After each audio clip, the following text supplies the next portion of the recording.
I think it's fun in games. Oh, nice shot by Andrew. Sorry, why am I casting? Well, looks like a 13-1 here.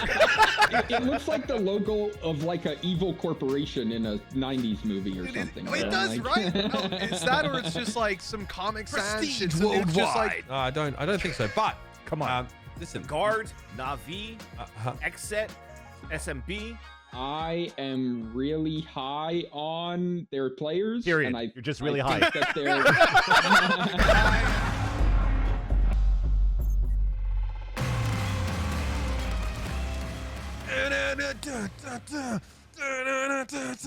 What's up, everybody? Welcome back to Valoranting for the week of the 23rd of January. Yeah, we're already almost 1 month through the year and nothing interesting has happened. Wow, crazy. No interesting news. Nothing. Nope. Not a thing. not a thing. End of the show. Vansilli's So I'm playing keeping myself $3 awake. Steam games to pass the time, going to bed at 8:45 a.m. And Yeah, Mitch, man. Mitch is here, staring down the barrel of a show he knows is going to be 90% NA, and still he's fucking turned up with a smile. Good to see you, mate.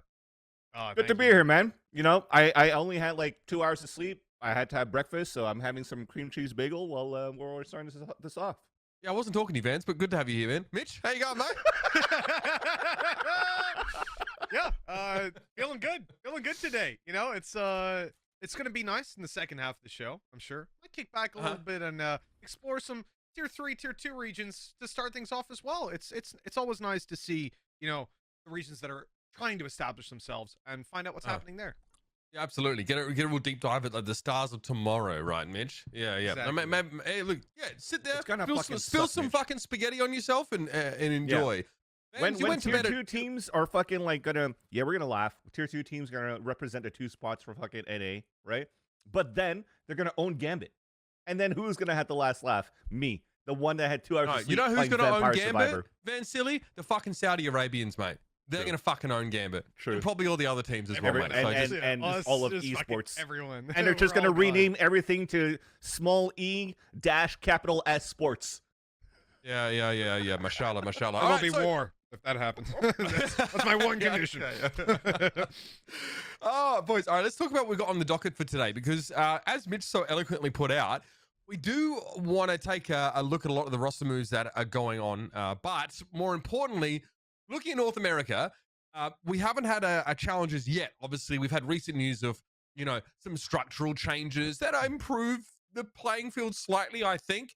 But again, we want to see how a lot of the teams that do need to compete in this single qualifier, how they're shaping up. We've had a couple of opportunities to assess their performance over a smattering of events in North America recently, which, you know, people have been trying to watch somehow amongst VCT EU. Following that, yeah, we're going to talk about exactly that. VCT EU, the closed qualifiers are over. EMEA is locked in for challenges now, and they're ready to go. So with that sort of head start, we're going to assess all the ups and downs of that scene and that particular tournament as we head into challenges. And then, yeah, roster moves, right? Because they're still happening, especially, you know, obviously Fnatic makes some changes. North America probably still trying to finalize their rosters as, again, they're cramming the night before. So that's what we've got on the docket for you today. It's going to be a fucking long show. It's going to be a long show. What are you so excited about, Vance?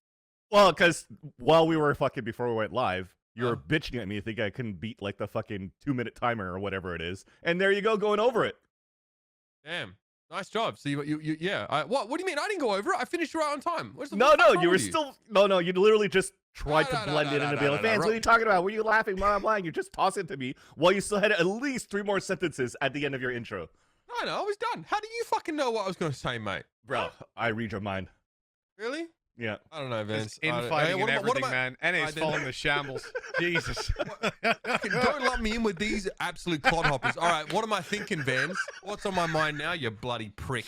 I can't say that on air, but it probably has to do something with my looks. So So, mate, your physical appearance is the least of my concerns with you, mate. All right, let's start talking about North America, and to do that, obviously, we've got 2 gentlemen who've been watching, obviously, the scene really quite closely. Unfortunately for them, they're paid to do it. They kind of have to. So, you know, they've sustained the sort of the mental damage so that you all can benefit from their wisdom. Let's bring back onto the show Kaplan and Dream once more. Again, dynamic duo of big brain analysts here who've, of course, been, you know, watching all the comings and goings. Guys, great to have you back on the show. Dream looking kind of fresh, man. Good to have you here. Yeah, thanks. I I gotta got look- the I gotta I got the refresh my game. champs merch. You know, Ooh. just Yeah, came okay. in the mail finally after a couple of months. So yeah, I'm excited. Excellent. Kaplan, man, great to have you back on the show, buddy. Today, you have a pass to fucking interrupt Vansilli whenever you want. All right? Oh, I'm Perfect. excited. I Perfect. cannot wait. The less words that I get to speak today is my goal. Yo, I'm actually surprised that Vans didn't jump in there when you were saying hi to those folks. Just get a little. Exactly. Listen, was I like, had to hire Mitch's volume so I could actually understand what he's saying. So I'm Are you good. kidding? Now. This is how NA Valorant casting works. Just fucking interrupt each other. You know what I Yeah, mean? exactly. It's No, not I like for the legit best. left a gap in case he wanted to. You guys don't know how to pass the mic? I'll just fucking take it. I don't know. You need to get some of your casting footage over like the Valorant sort of cinematics. You need to post that on Twitter. In fact, you need to reply to the cinematics with your casting over like I footage can't. of like Phoenix just running I around just getting can't. blown up. Oh, well, okay. Guess you're not Because going to my make it, clips are never hype. I'm just a color guy. No, you're a color guy because I fucking forced you to be a color guy. Once upon a time, you were a fucking play-by-play caster. Anyway, let's move on. One day. Let's talk about North America here. Again, we've had Knights, but also we've had NSG Winter 14. So we've had a few of the teams competing in this sort of event that we've had our eyes on, right? Especially as real prospects coming into challenges. So this is your bracket here. And first of all, before we start, who are the teams that we have our eyes on as like legitimate potential contenders coming into this Challengers qualifier? So, I mean, there's 4 slots, right, from each qualifier. There's 4 teams that got invited, 4 teams from qualifier 1, 4 teams for qualifier 2. In qualifier 1, every team that is not named XSET or Rise is fighting for the other 2 spots. Especially XSET. I think XSET looks nuts with Cryo. I think Cryo is really, really good. I think XSET was very close to getting into like that top 4, top 3 upper echelon of NA at the end of last year. I expect them to breeze through this, and I expect Rise to also have a pretty easy time, and then everybody else kind of fighting for those second 2 slots coming out of this first qualifier. Agreed. Yeah, I'd agree that XSET looked to be the scariest team. They're they might have to run into this one team. I haven't paid much attention to them until recently, called Ghost Gaming. That might be tough for them. But no, I think that XSET definitely are who I expect to be the scariest team in the whole qualifier. Yeah, Ghost looks not bad with John Cutie. Thank you. Brock. They've been looking pretty decent. Hey, Just look, a little sad my boy Huynh couldn't be in there anymore, but I forgive you, Adam. That's all right. Thank you. look, it's a once we get all the teams qualified, it's 12 teams. Ghost 12th on the VLR rankings right now for NA. Makes Do the sense. math, Okay. you know? Yeah, Here we go. Yeah. Yep. Imagine if they just took from the VLR rankings. That would be so much easier. Instead, we have a billion motherfucking qualifiers and whatnot. We used to go by the VLR rankings. So listen, Yeah. let's not wish for those I things mean, to come back. hey, Let's not do that. we're talking smack on the VLR rankings, but the top 4 teams that got invited and don't have to qualify are the top 4 teams on True. VLR. They're doing something makes right. sense. True. Okay. And It's and working and now. the, I mean, and the 2 it that all Dream makes and I are sense. putting as the favorites are 5th and 6th right there. So There you go. It's also incredibly obvious what the top 4 teams are in NA, but you know that's okay. And top 3 of them are 100 Thieves. Okay, so explain to me, does this hurt our teams that automatically qualify to challenges, right? Obviously, it's very good that they don't have to run the gauntlet of potentially just not making it. But Sure. we've seen this happen before, like the end of like 2020, where a bunch of teams were competing in like NSGs and such, and this is where like XSET really started to come to form. Luminosity developed that really nice little run streak heading into early 2021. Does this materially, you guys both just said you think that the favorites are outside of this top 4 potentially. So does this hurt those auto-qualified teams not really getting the chance to play these matches, since we fucking know they won't be playing any other big tournaments, I assume? C9's been playing in some stuff. They've at Okay. least been staying busy, Yeah, that's true. which is always a good Nice. sign. Because that's the thing, is like, did they take a really big break? Have they played enough to kind of get the gears turning again? And are they used to the new meta, right? Like, I don't expect to see a lot of Neon, but other changes, like the map changes on Breeze, for example, how adjusted are you to that? But unless you really buy into the, Sentinels doesn't practice meme, I feel like most of these teams are going to come in prepared, Mhm. and the league system it's like several weeks, like 6 weeks, I think, of like a round robin system going into Yeah, the 5 weeks. playoffs. So yeah, 5 weeks. So they have 5 weeks to get it together during the league time. As long as they aren't bottom 4 in record, they get to go to playoffs at the end. So I think the system, like we saw last year, coming out of like the winter break into January, a bunch of different teams that we didn't expect looking really good. And that could definitely happen in the qualifier, but I think by the time we get to the playoffs of the league system, we will have had time to really figure out who's at what level and, kind of shake off all the rust and get rid of all those issues. But at the beginning of the league period, or if you're one of the teams fighting through the qualifiers, that is an enormous concern, in my opinion. There are obviously teams that are not qualified for challenges, but to us are still a bit of a known quantity, right? Like we know what Rise, we know what XSET are kind of about. They're both really exciting teams. Vans, come on. You've done. We set you some homework this time, and you've managed to fit it in around playing your shitty arcade games until 9 a.m. in the morning.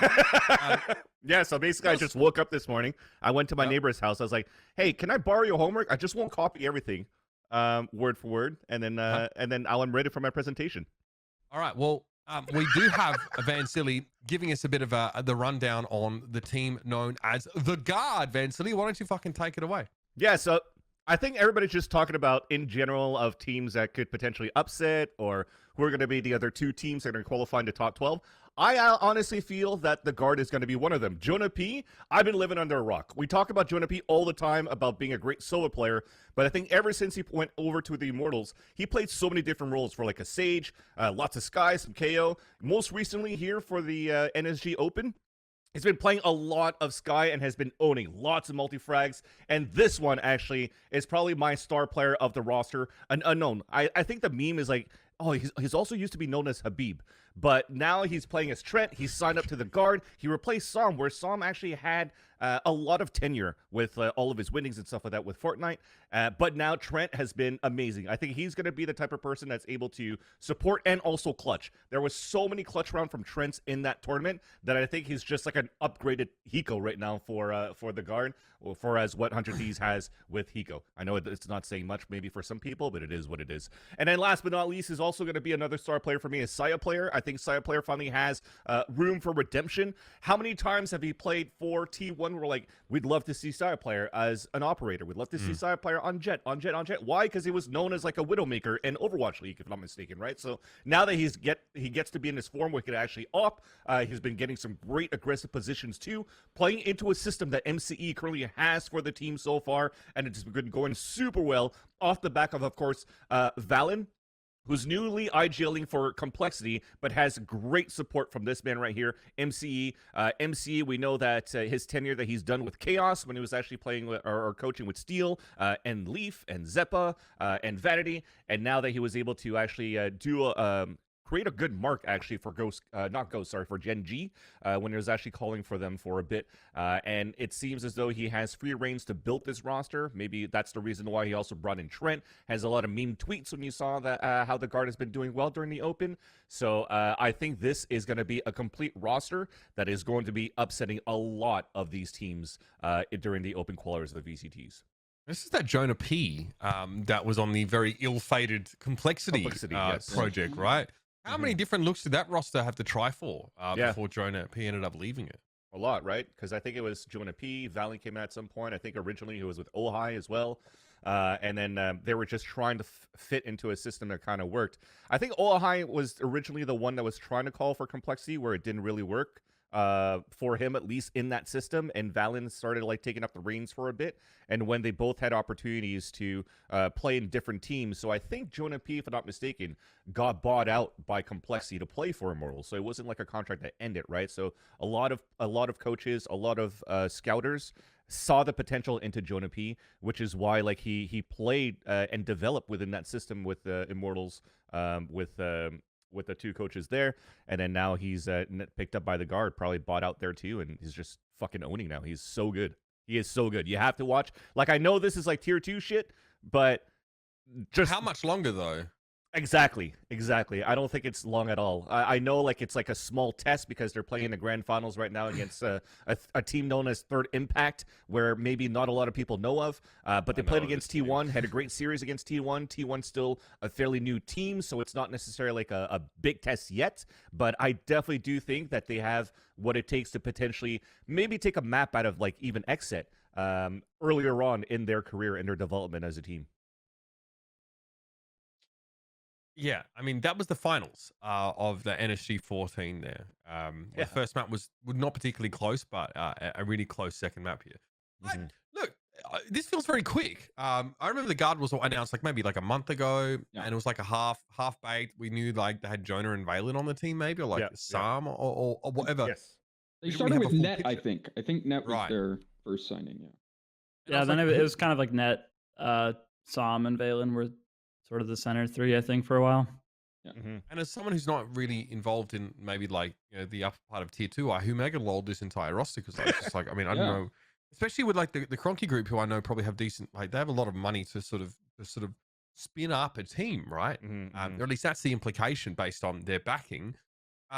They go and do it, they find players that aren't necessarily proven quantities and they turn them around here. So I mean I'm really keen, Kaplan and Dream, to get your take on this guard team after obviously taking away NSG 14.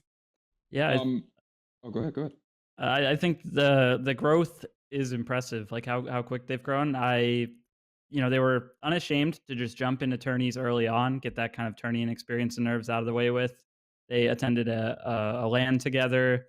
I think MCE is I'm sure he's a great coach, and I think he's really qualified for a team like this, where some of the players are younger or don't, this roster isn't like swimming in TAC FPS experience from CS. So I think he's a very good fit as a coach in that regard.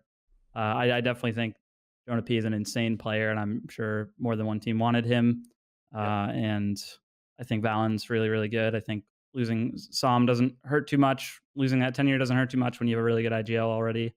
And I am impressed with their growth so far, and I'm pretty sure they've been boot camping for like all of January. So quite jealous. I think that's huge for any new team to just all be working in one place for an entire month to cram for VCT. It's definitely an upper hand. Hint, nudge. Ghost. Yeah, get him to bring you out to Atlanta, bro. We could go to some spots out here soon. I definitely okay. So KSE Cronky, who is the guard from the guard, right?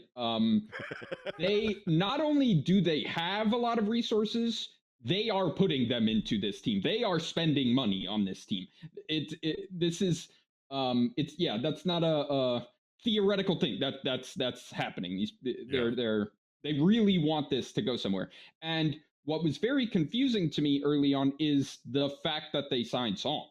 I mean, Kaplan's saying it doesn't hurt too much. I think literally almost any tier 2 Sova is a better pickup than Song. I was mind blown that an org was going to like invest in him and be like, this is going to be like a cornerstone and like the future of our team going forward. That was my biggest question mark. It confused me for like, what is the vision of the org? What is the vision of the players? Like, what do they envision happening here? And him not being on that roster anymore and seeing their quick improvement, I am very, very interested in this team. I don't know if they will hit that top 4 mark in this first qualifier and kind of get their way into that argument for top 8 in NA, but I do think they will be very competitive in the second qualifier, especially given an extra week, some more tournament reps. I think they're one of those teams that has a much faster rate of improvement right now than the majority of their competition, right? So giving them that extra week, a few extra matches, helps them a lot more than the other people that are going to be fighting for that 8 to 12 range, in my opinion. I'm giving them more credit. I actually think that they're going to be able to make it, like I said, and probably into the first round of the top 4s. So take away Rise, take away XSET, because I believe with you. I believe. What do you mean? You think there'll be a top 4 team in Challengers? In the Challengers, like one of the teams that could possibly qualify here. You mean in the open qualifier, like excluding the 4 invited teams. Yeah, so make them like a top 8 in NA like type team. I mean, I definitely, we take XSET and Rise can have their slots. We'll just assume that. I think teams like NRG, teams like Gen.G, I think A Crew, I really want to get to them and talk about them later. But I think those teams, as well as if they go on a heater, I think KCP has potential. I think Ghost has potential. I think there's a lot of teams that are similar to Guard in their chance of having a good tournament and that carrying them into that spot. But to me, I don't see them as like clearly better than an NRG or clearly better than a Gen.G. I think they still have to prove that. I think they can get there. I think I would expect them to have a really good shot in the second qualifier. Just to add on to that, I think maybe that's why I think that the Guard is a team that might be able to make it, because again, take away Rise, take away XSET, every single other one of these teams that we've mentioned right after are teams that have had recent roster changes, a lot of roster changes, or roster changes with one player that has uncertainties, right? So you given like what, 9 days of practice going into the open qualifiers on Thursday, any one of these teams that I don't think there's an upset going into this, right? Because let's say we talk about TSM. We'll talk about the roster later on when we talk about the roster news, but TSM goes into there. They're not necessarily a favorite to automatically qualify, but they have a lot of tenure because of the org name. And then I think it's the same thing for like Gen.G and stuff like that too. But when it comes down to the players in itself and the teams going head to head, I think you have an even playing field across all of these teams, with the exception of, for example, XSET that's been around for the longest time in the past year, with a clear upgrade with cryocells, with no insult to PR, and Rise that's been together since 2021, right, the end of 2021. So I think that synergy there is already is set in stone, and they will have technically really, really good results already within those two teams. The other 10, 12, whatever, it's all like, okay, our off days, 8 days, we'll just hit our shots and what happens after. So speaking of then some of these other contenders, right? Because there are limited slots here, especially when we have quote unquote shoe-ins, right? Like Rise and XSET. T1 had to beat BBG, X-Flickbaiters, and KCP to get a matchup with the Guard. Yeah. I think in these semifinals. So T1 obviously decently difficult run through this bracket. And they make it into a best of 3 here against the Guard. Let's talk about this now. As this T1 team, obviously, with a very ambitious rebuild, starting to, I mean, they already look better than they have for quite a while, gents.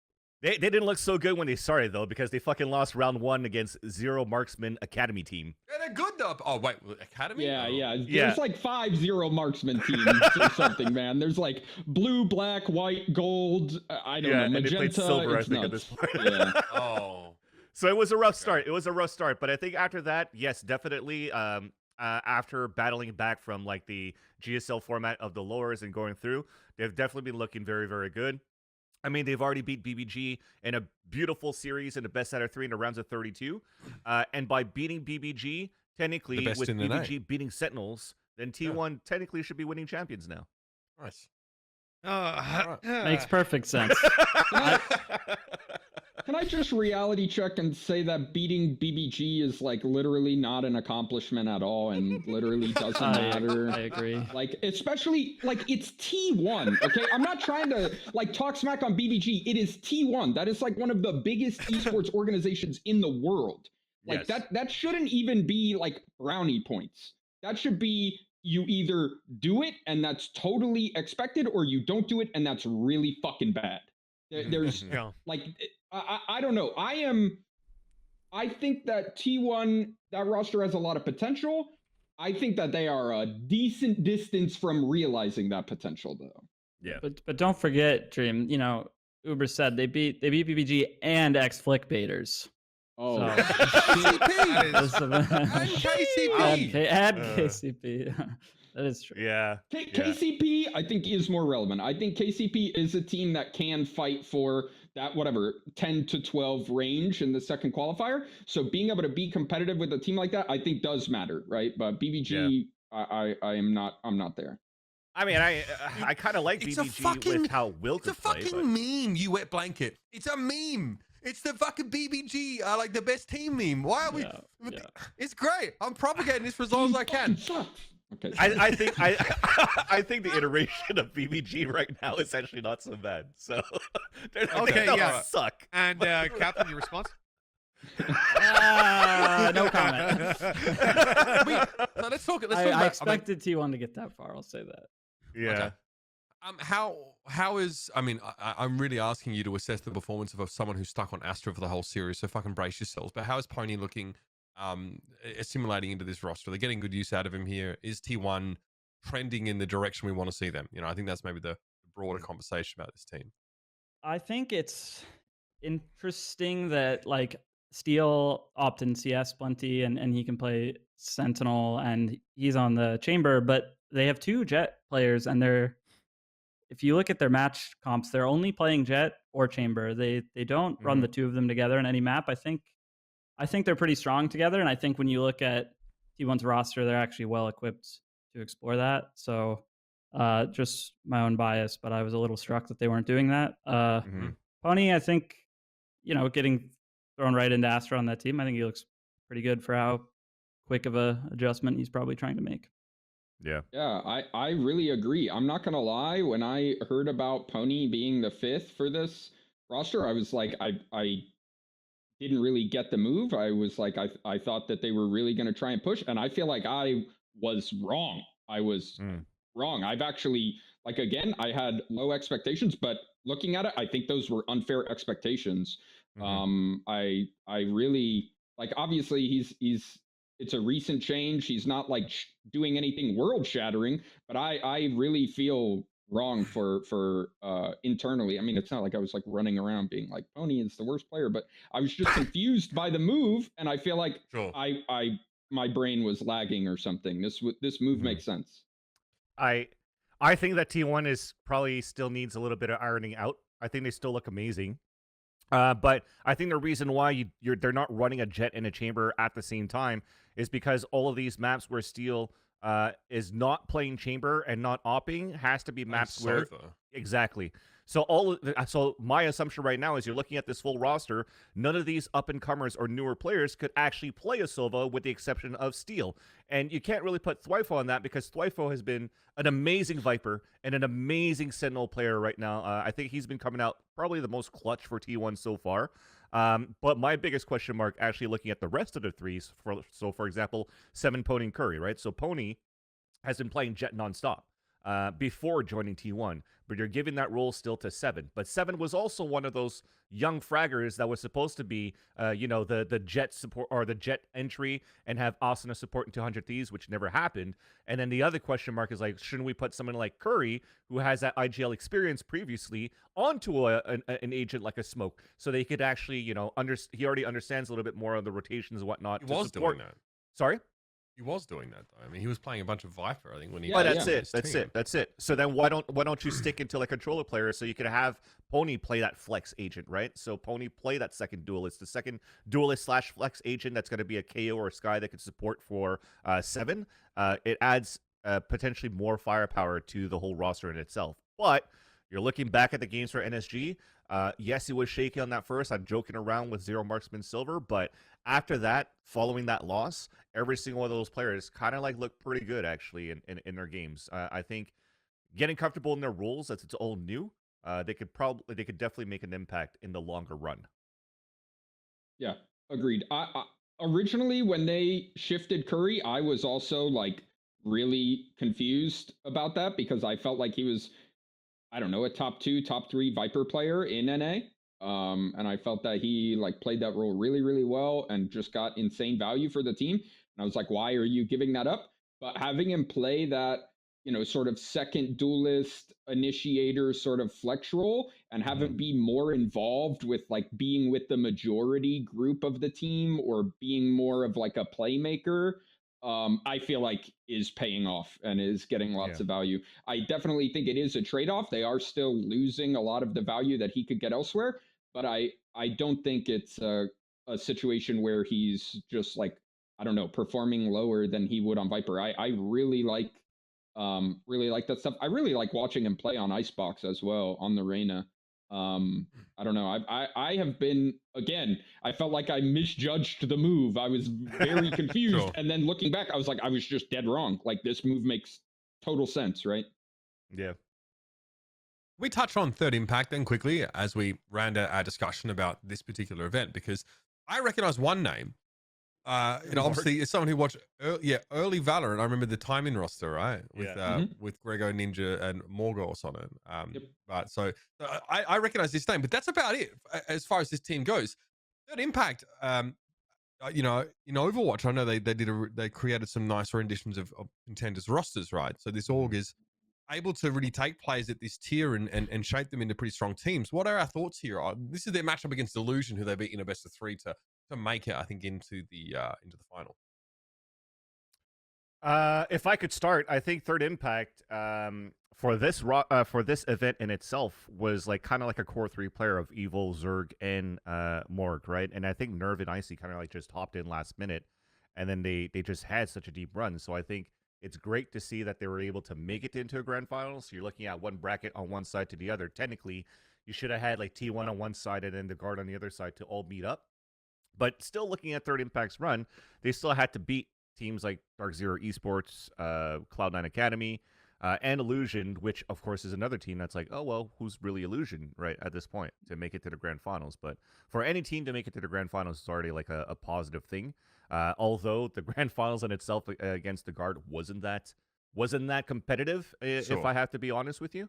So I think it's just, yeah, they look good. It's kind of like puggish. It's kind of like trying to figure out with trials if this could be a full-time roster. But in all honesty, I don't think it's going to be a team that's going to be able to make that quote-unquote impact in the open qualifiers. I think this is a case of something that happens a lot in Valorant. You've got short amount of rounds, considering there's pistol rounds and alt snowballing. Metas change. It just feels like any one Valorant game can go either way. And then you get these Valorant tournaments where BO1s decide whether people come out first or second seed in their group, and teams drop BO1s. I mean, T1 looked great against the guard, but they lost to, I can't remember the team's name. I mean, they just lost to a completely random team on split.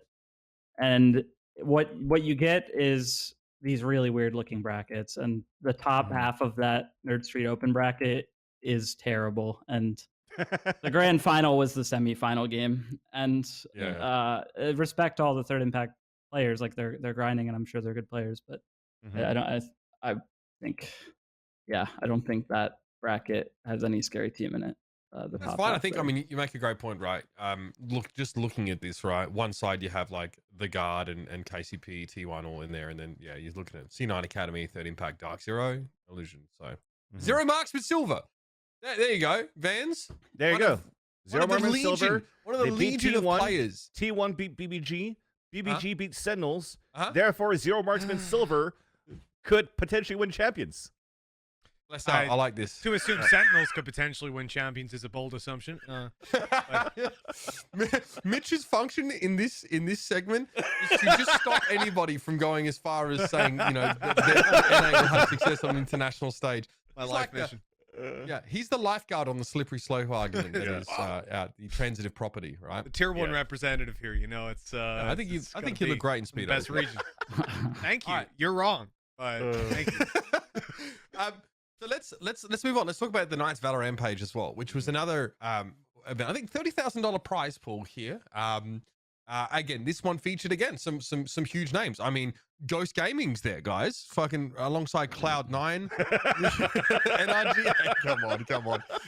Oh, you're not supposed to laugh at that. It's not funny. All right, these guys. Look at big KCP. I'm just laughing because you can't even fucking maintain your seriousness as you were saying the sentence. You're like chuckling as you're saying it. That game was a fucking stomp as well, right? Look, I'm just saying, go to the VLRNA rankings and look on the right side where it says what team people are losing to. It's just a bunch of Cloud9 and then a couple Ghost. That's true. Couple teams lost to Ghost. Everyone else lost to Cloud9. That's true. That's true. Speaking of teams that lost to Cloud9, NRG was one of them in the grand final, actually. This NRG team, the one that we just got really angry at because they just stacked the team with fucking disgustingly talented individuals and then just ate shit for months.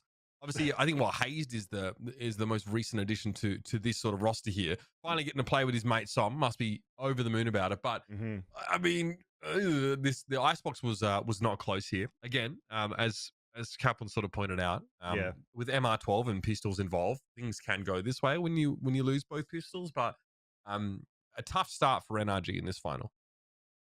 I think it's fun in games. Oh, nice shot by Android. Sorry, why am I casting? Well, looks like a 13-1 here. Yeah, I think we're all having fun. Somebody hire Vansilli for fuck's sake. You guys losing his mind. Back to you guys. No, I think the event overall was like really fun in games too, and maybe they didn't have like the best performances for NRG in that finals, but seeing FaZe dropping like 30 kills on Astra in the first game, I think that they played in the qualifiers, and just to see how NRG were. How people were kind of like questioning FaZe actually when he was joining NRG as an IGL, right? Because like you want to try to make an impact into the VCTs, you want to try to build up a team. They've been looking for an IGL for the longest time, and then FaZe actually has that talent, but people probably still doubt him because of his tenure with TSM, where at some point everybody just got a drought, right, as a whole team. But I think overall, with not even considering how the results during Valorampage, I think that FaZe has been a great addition to NRG.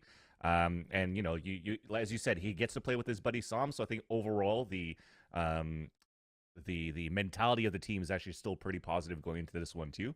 So which is why I think at this point, as you were saying, Dream, like you actually had to name NRG as one of those teams that could maybe make it into the top four of the Open qualifiers.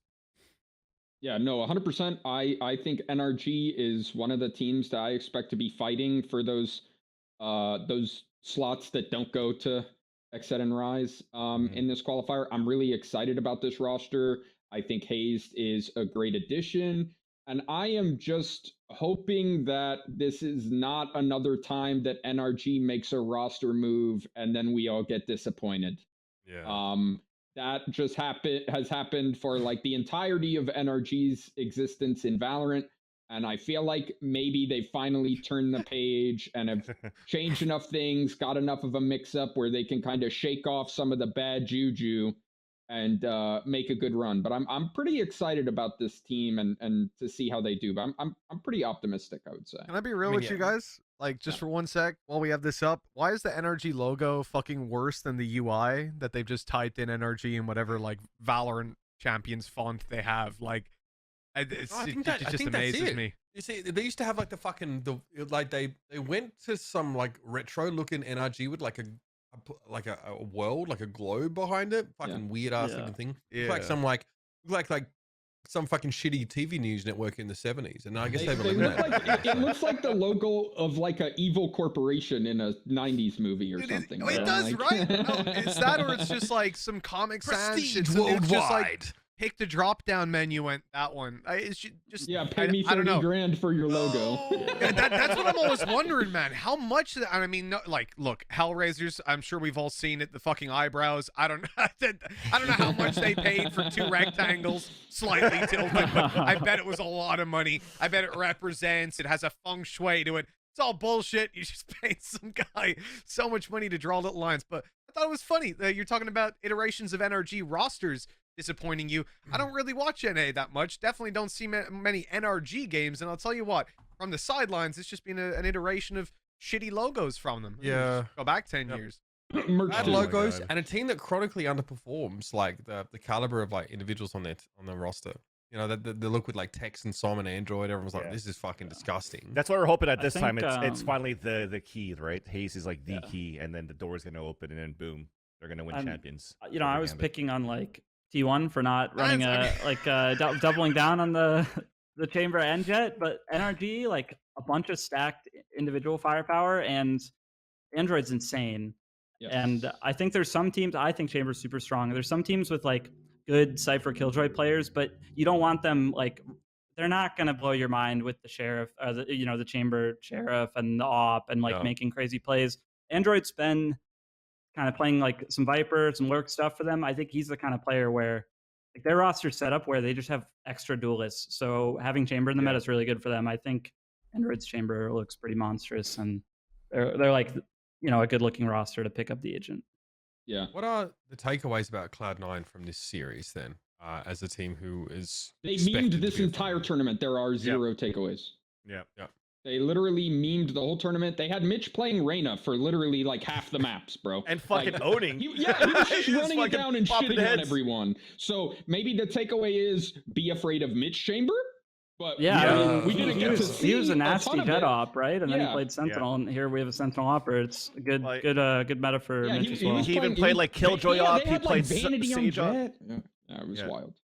Yeah, he just played so many Sentinel agents on op when it was Tens and Friends as well, right? So Yeah. as I was mentioning before, the Sage and the Killjoy on op too. So having, and even when you're looking at the C9 run during the LCQ, every single one of these players op with the exception of Leaf. So to have an agent like Chamber that kind of suits the playstyle of Mitch as a Sentinel player, as a person that could escape with the operator, I think that's going to be very strong. I think look out for that as well. But definitely they didn't meme, but had fun with it, right? So you had the agent bans and protections, right? And they were fucking protecting Brimstone, and then having Zeppa play Brimstone and still frag out. So that was the fun part, and that tells a lot too, because and I want to segue that to talking about A-Crew, because Dream, you wanted to take a section in a moment to talk about A-Crew, but when they went head to head, A-Crew versus Cloud9, and Cloud9 is like memeing on roles and whatnot and agent select, and they're still able to have a very one-sided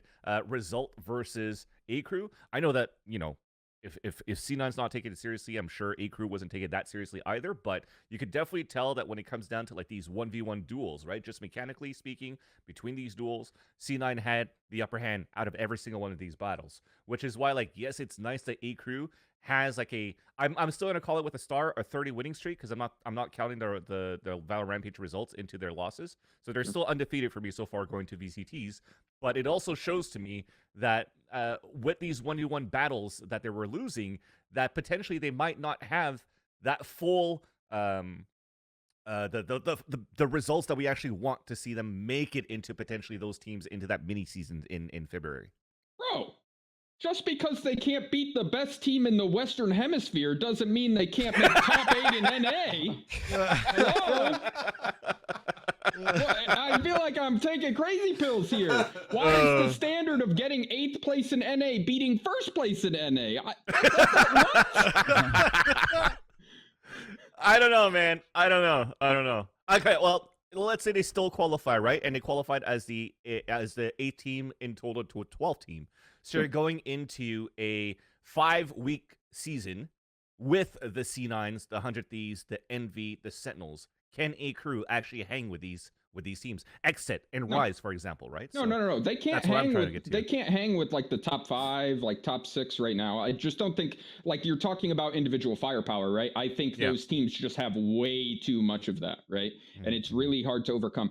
But I still think that there's going to be kind of like 3 tiers in the VCT season, in my opinion. There's going to be like those really, really good teams. There's going to be the teams that are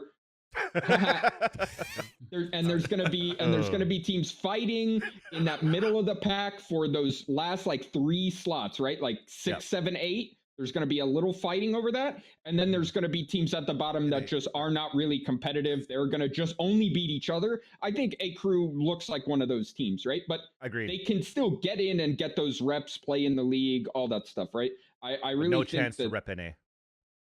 Yeah, I mean, do I think they can get top 2 in North America? No, I do not. Do I think any team that has to qualify in, do I expect to make top 2 in NA outside of XSET? No, I don't. XSET Rise? I don't think Rise will get top 2 in NA now. Can we talk about version 1 then?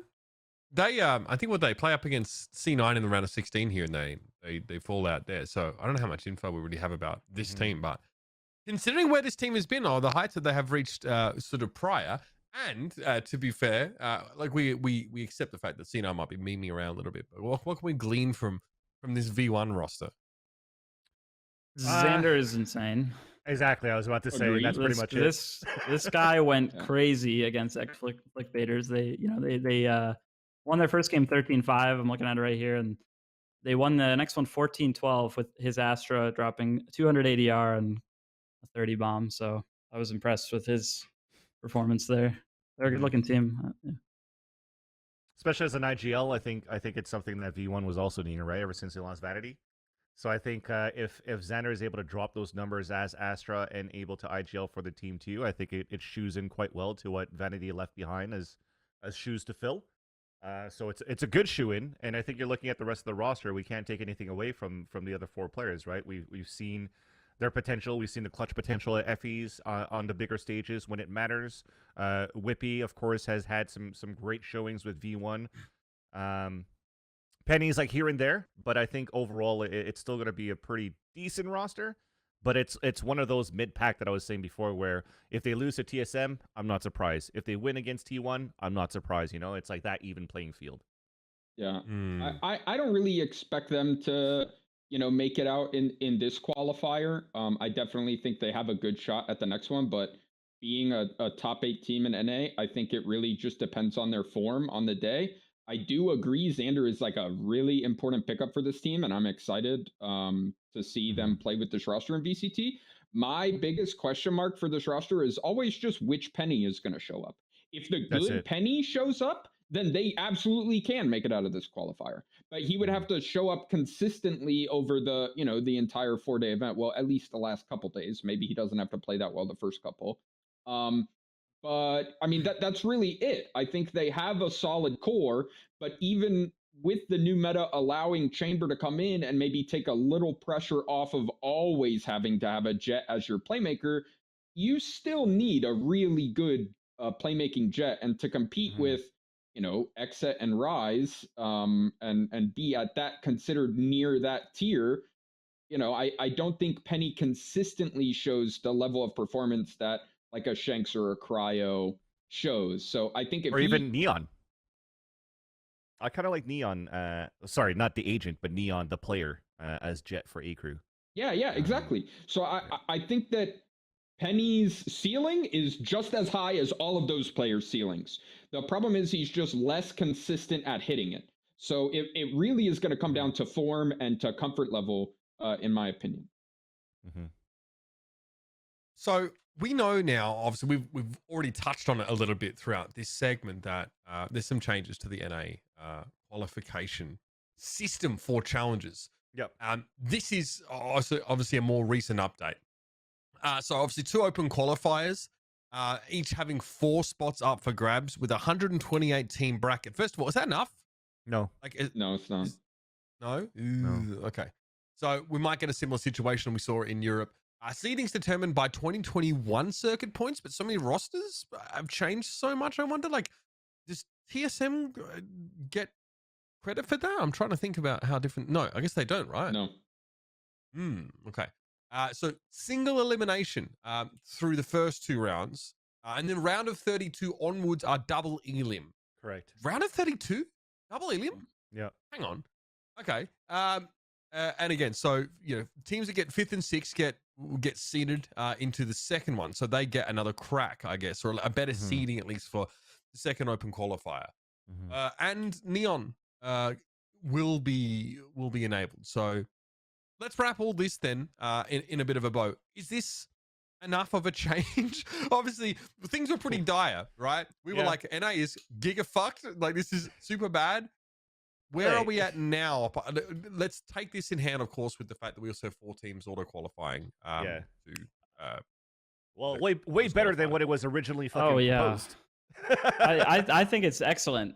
I quite frankly, I think 128 teams is plenty. I think if you're a top team, if you're a team that has a chance of making VCT, your manager or coach better be qualified enough to sign you up in time to a 128 team tournament. Tell that to EU teams other when than they have that, whoa. Yeah, that's true. I know. other than that, other teams are just trying to get into that 128 to have some experience in 2 BO3s and then inevitably lose to a way better team than them. And I think there's smaller tournaments and third-party tournaments for those teams that are just really new players trying to come up. And I think VCT is about, this exciting competition between the region's best, right? And if the trade-off to 128 team cap is a format like this, I'm all for it. It's BO3s the whole way through, so plenty of games, plenty of experience. It turns into double elim. It gives, it lets the kind of top 16, 20 NA teams, top 32 teams really compete with each other without having to get to this close qualifier or something. And what we were talking about earlier with where you get these really weird, terrible brackets because Mhm. one team just dropped a BO1 in their group. That doesn't happen when it's BO3 the whole way through. Even single limb, I expect because it's BO3s that the bracket will come down into that top 32 as intended. Yeah. And I'm personally thrilled by it. Yeah. Yeah.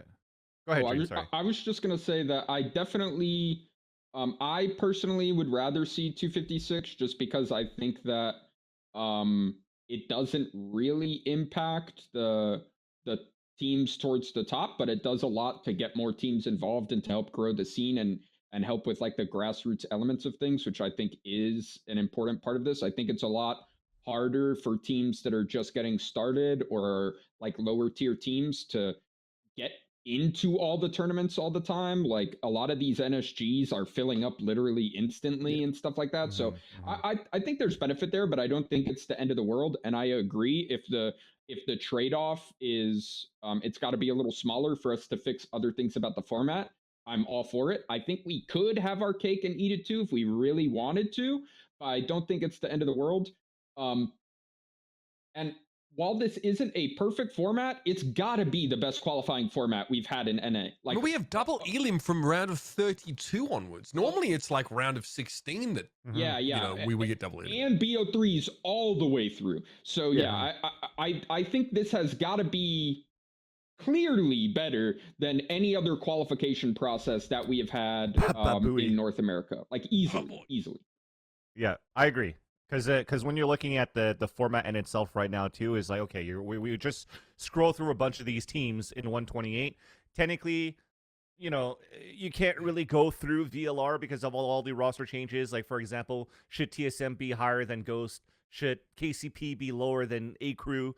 Just because of A-Crew playing more tournaments than others, they're higher seeded in VLR, and then you're trying to get these brackets that doesn't seem to make sense, right? But when you're looking at the 120 teams that are signing up, I don't think there's going to be big chances that it's going to be like a TSM versus A-Crew in round of 16. Or How are they seeded? Rather. How is it? It's randomly seeded, right? If you don't have a 2021 circuit points history, how are you being seeded? They mix in recent tourney results with the VCT. Still got to do something to try to make it sounds like some fucking dark arts. TSM doesn't have any of those. And then they pour a little of a different potion in the cauldron. The way that I see it, nice. Is like any type of team that has a known player or any type of team that has a known org, then they're probably going to be seeded within like as evenly as possible, potentially from like 1 to 32, maybe 1 to 40 if you're looking at the top 40 for VLR, and then anything under that is going to be randomly seeded, right? So then you'll probably have like a 45th team potentially play a team that's like seeded number 20, but I don't think that it's necessarily going to happen. But should this method be publicized? Yes, but I think it is really complicated. I do think there should be clarity around it. But I mean, I think you have to literally just be out of your mind, or you have to be the number 32 team on VLR to think that you shouldn't auto put TSM or FaZe, another team that has like a huge rebuild, but a lot of talented players on the roster. Those teams have to bare minimum be in the top 32 so that they aren't playing other top 32 teams in the BO1 phase, right? You correct. Or in the single elim phase. Like you have to do that. The only person who will object to that is a person that is on team number 32 in North America. Like there's just no way that you should do anything else. So even if, I would argue that doing that manually increases competitive integrity significantly versus just random seeding them and they're like 80 and they have to play, in second round in BO1s, they have to play a top 20 team. That is just super unreasonable to me. So we have to fudge the numbers a little bit to make it work, but I would rather do that than have the tournament be a shit show. Yep. Okay, that's fine. All right, so we have to do some form of preds here, but obviously we kind of know that, XSET and Rise, we expect to go through these closed quals. So we can predict yeah, what teams, I guess, instead of predicting four, excuse me, we can predict the two outside of XSET and Rise. Mitch, you can recuse yourself from this just out of completely not giving a shit. I think that's fine. Mitch should pick based on the logos. Mitch should pick based on the logos because okay, he has I can do that. I can do that. All right. All right, so what production? What are we doing? This is for the closed qualifier one, right? All right, so we're picking the 4 teams that will go through, but it's 2 because XSET and Rise are going through, right? Okay, cool. All right. I mean, if Vance wants to switch it up and say XSET or Rise isn't going through, he has every right to do that. Yeah. Vance, betray your mates. Don't you mean Mitch? Because I pretty much agree with everybody else here that XSET and Rise should be being just fine. I mean, I'm still working out with the bank right now to try to get that loan so we could actually get Win Gaming assigned to my team. But man, it's costing a lot more, man. 500,000 wasn't enough. Couldn't match his FaZe's ask, so they'll just have to be homeless for now still. Wow. Unfortunate. Don't really care, actually. All right, let's talk about the 2 teams then. Who outside of Rise and XSET are going through the closed quals? Go on in, mate. I'd give it to the guard because I've done a 2-minute presentation on them, and then the other one is a toss-up. But I'd probably give it to NRG. Really? I think NRG might be the other team. T1. Yeah. Over T1, yeah. Okay. Yeah. I just find that with the meta with Chamber, it suits a lot of these players a lot more than in the past when they were trying to find their identity for energy. Are you saying the Chamber meta doesn't suit T1? Sorry? Are you saying the Chamber meta doesn't suit T1? I think it's very similar to what Kaplan was saying, though, is like it's like one or the other, the way that T1 plays it, right? They can't play both the Jet and the Chamber at once because they just don't have an agent pool that's deep enough to allow that to happen. Okay. I think T1 does have that. I'm surprised they're not playing them together because of that. That's what I was saying. Yeah. So, energy over T1. Yeah. Sorry, Josh. Okay. All right. You don't think like there's an outside Gen.G sort of? That's my biggest question mark. That's what I'm actually most excited about, mostly because you have Rhyme that's coming in from EU to play for Gen.G. So I think that's probably the only team that Mitch Man will pay attention to during the VCTs. We got Eccles. That's true. We have Eccles 100 Ds, but they're not playing till fucking like March. Yeah, they're chilling. That's true. You're right. Chilling. Yeah, guy got a fucking first class flight, a whole row to himself just to fucking chill for 2 weeks in fucking Texas. You know, he's eating Texas barbecue every fucking day and playing ranked against judge players. A pity. It just occurred to me that TSM Academy is ranked 13 in NA, and TSM is like not ranked. Yeah, they're not there. They're not there. Yeah. Fucking Jesus. All right, Dream. What do you reckon? I'm gonna also have NRG in there, and even though we haven't really seen Gen.G with Rhyme, I am gonna have Gen.G coming in. Okay. Even though we didn't, spend a bunch of time talking about them, I am really high on their players. Period. And You're just really high. That they're... really high. Okay. So Gen.G. I'm very strategic about what my webcam can see. But yeah, I don't know. I mean, I think that Sean is really good. I like what they've done with like Nature's agent pool. I think GMD can just play whatever the fuck he wants and he'll be good.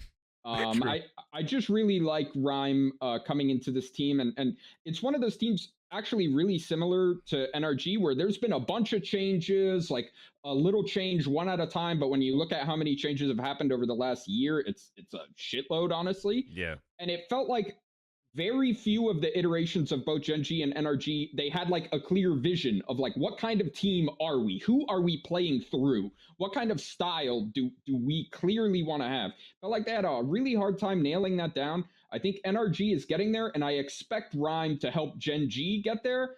And I think that is going to help push both of them to get through in this qualifier. All right. Okay. Yeah, all right, go on, Kaplan. What do you reckon? You might have some skin in the game here.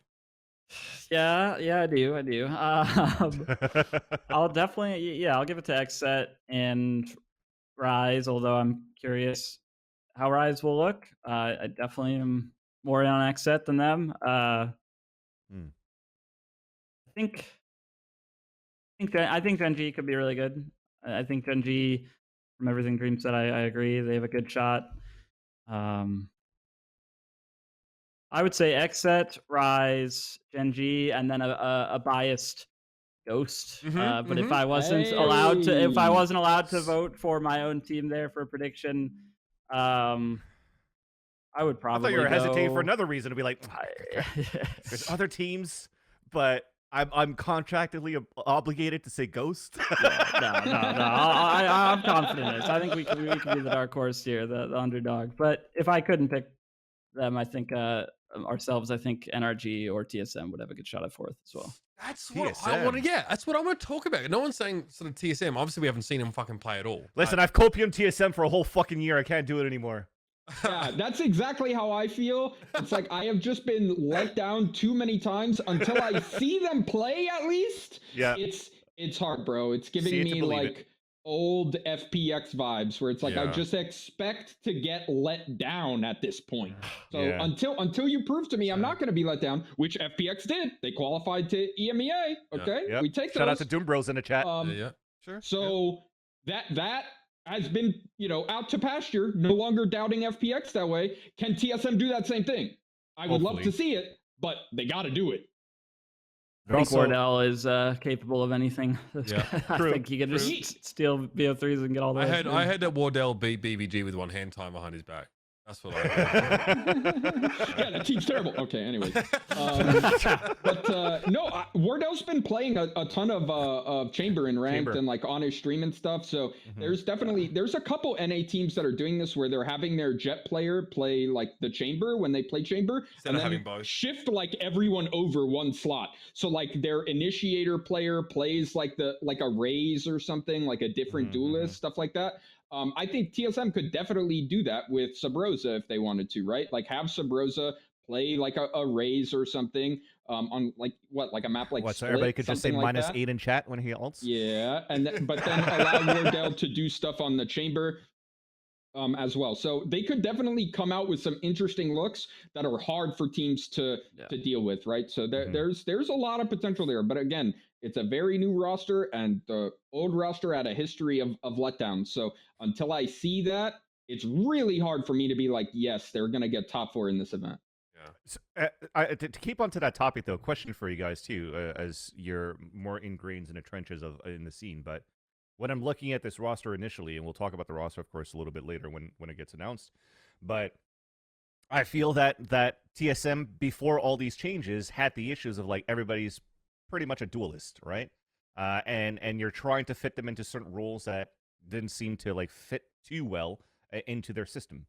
And then now that you potentially bring here, well, not potentially, it's official now, but Corey comes into the team. That's another duelist that was playing for FaZe. So you have Corey, that's a duelist. You have Wardell, that's a duelist. You have Subrosa, that's played a lot of duelists. Like they have 4 players right now in their roster that are still potentially duelist players. Were these the right pickups for you, in your opinion, in order to have that type of resurgence of TSM in 2022? Yeah, I think they're good. I think Subrosa is an insane player, and he can play a lot of different things. I mean, his Omen was terrifying. He's good on Sky, which is kind of like a duelist, right? But he's clearly pretty flexible. I think, Wardell's playing some Chamber on stream there. I think he's played things like Sage Op, so it's a good fit for him. This guy loves to save for an op, and on Chamber you get your Deagle, and you also just get a free op every, whenever you evolve. He opts round 3. He has somebody else buy an op for him too on round 3.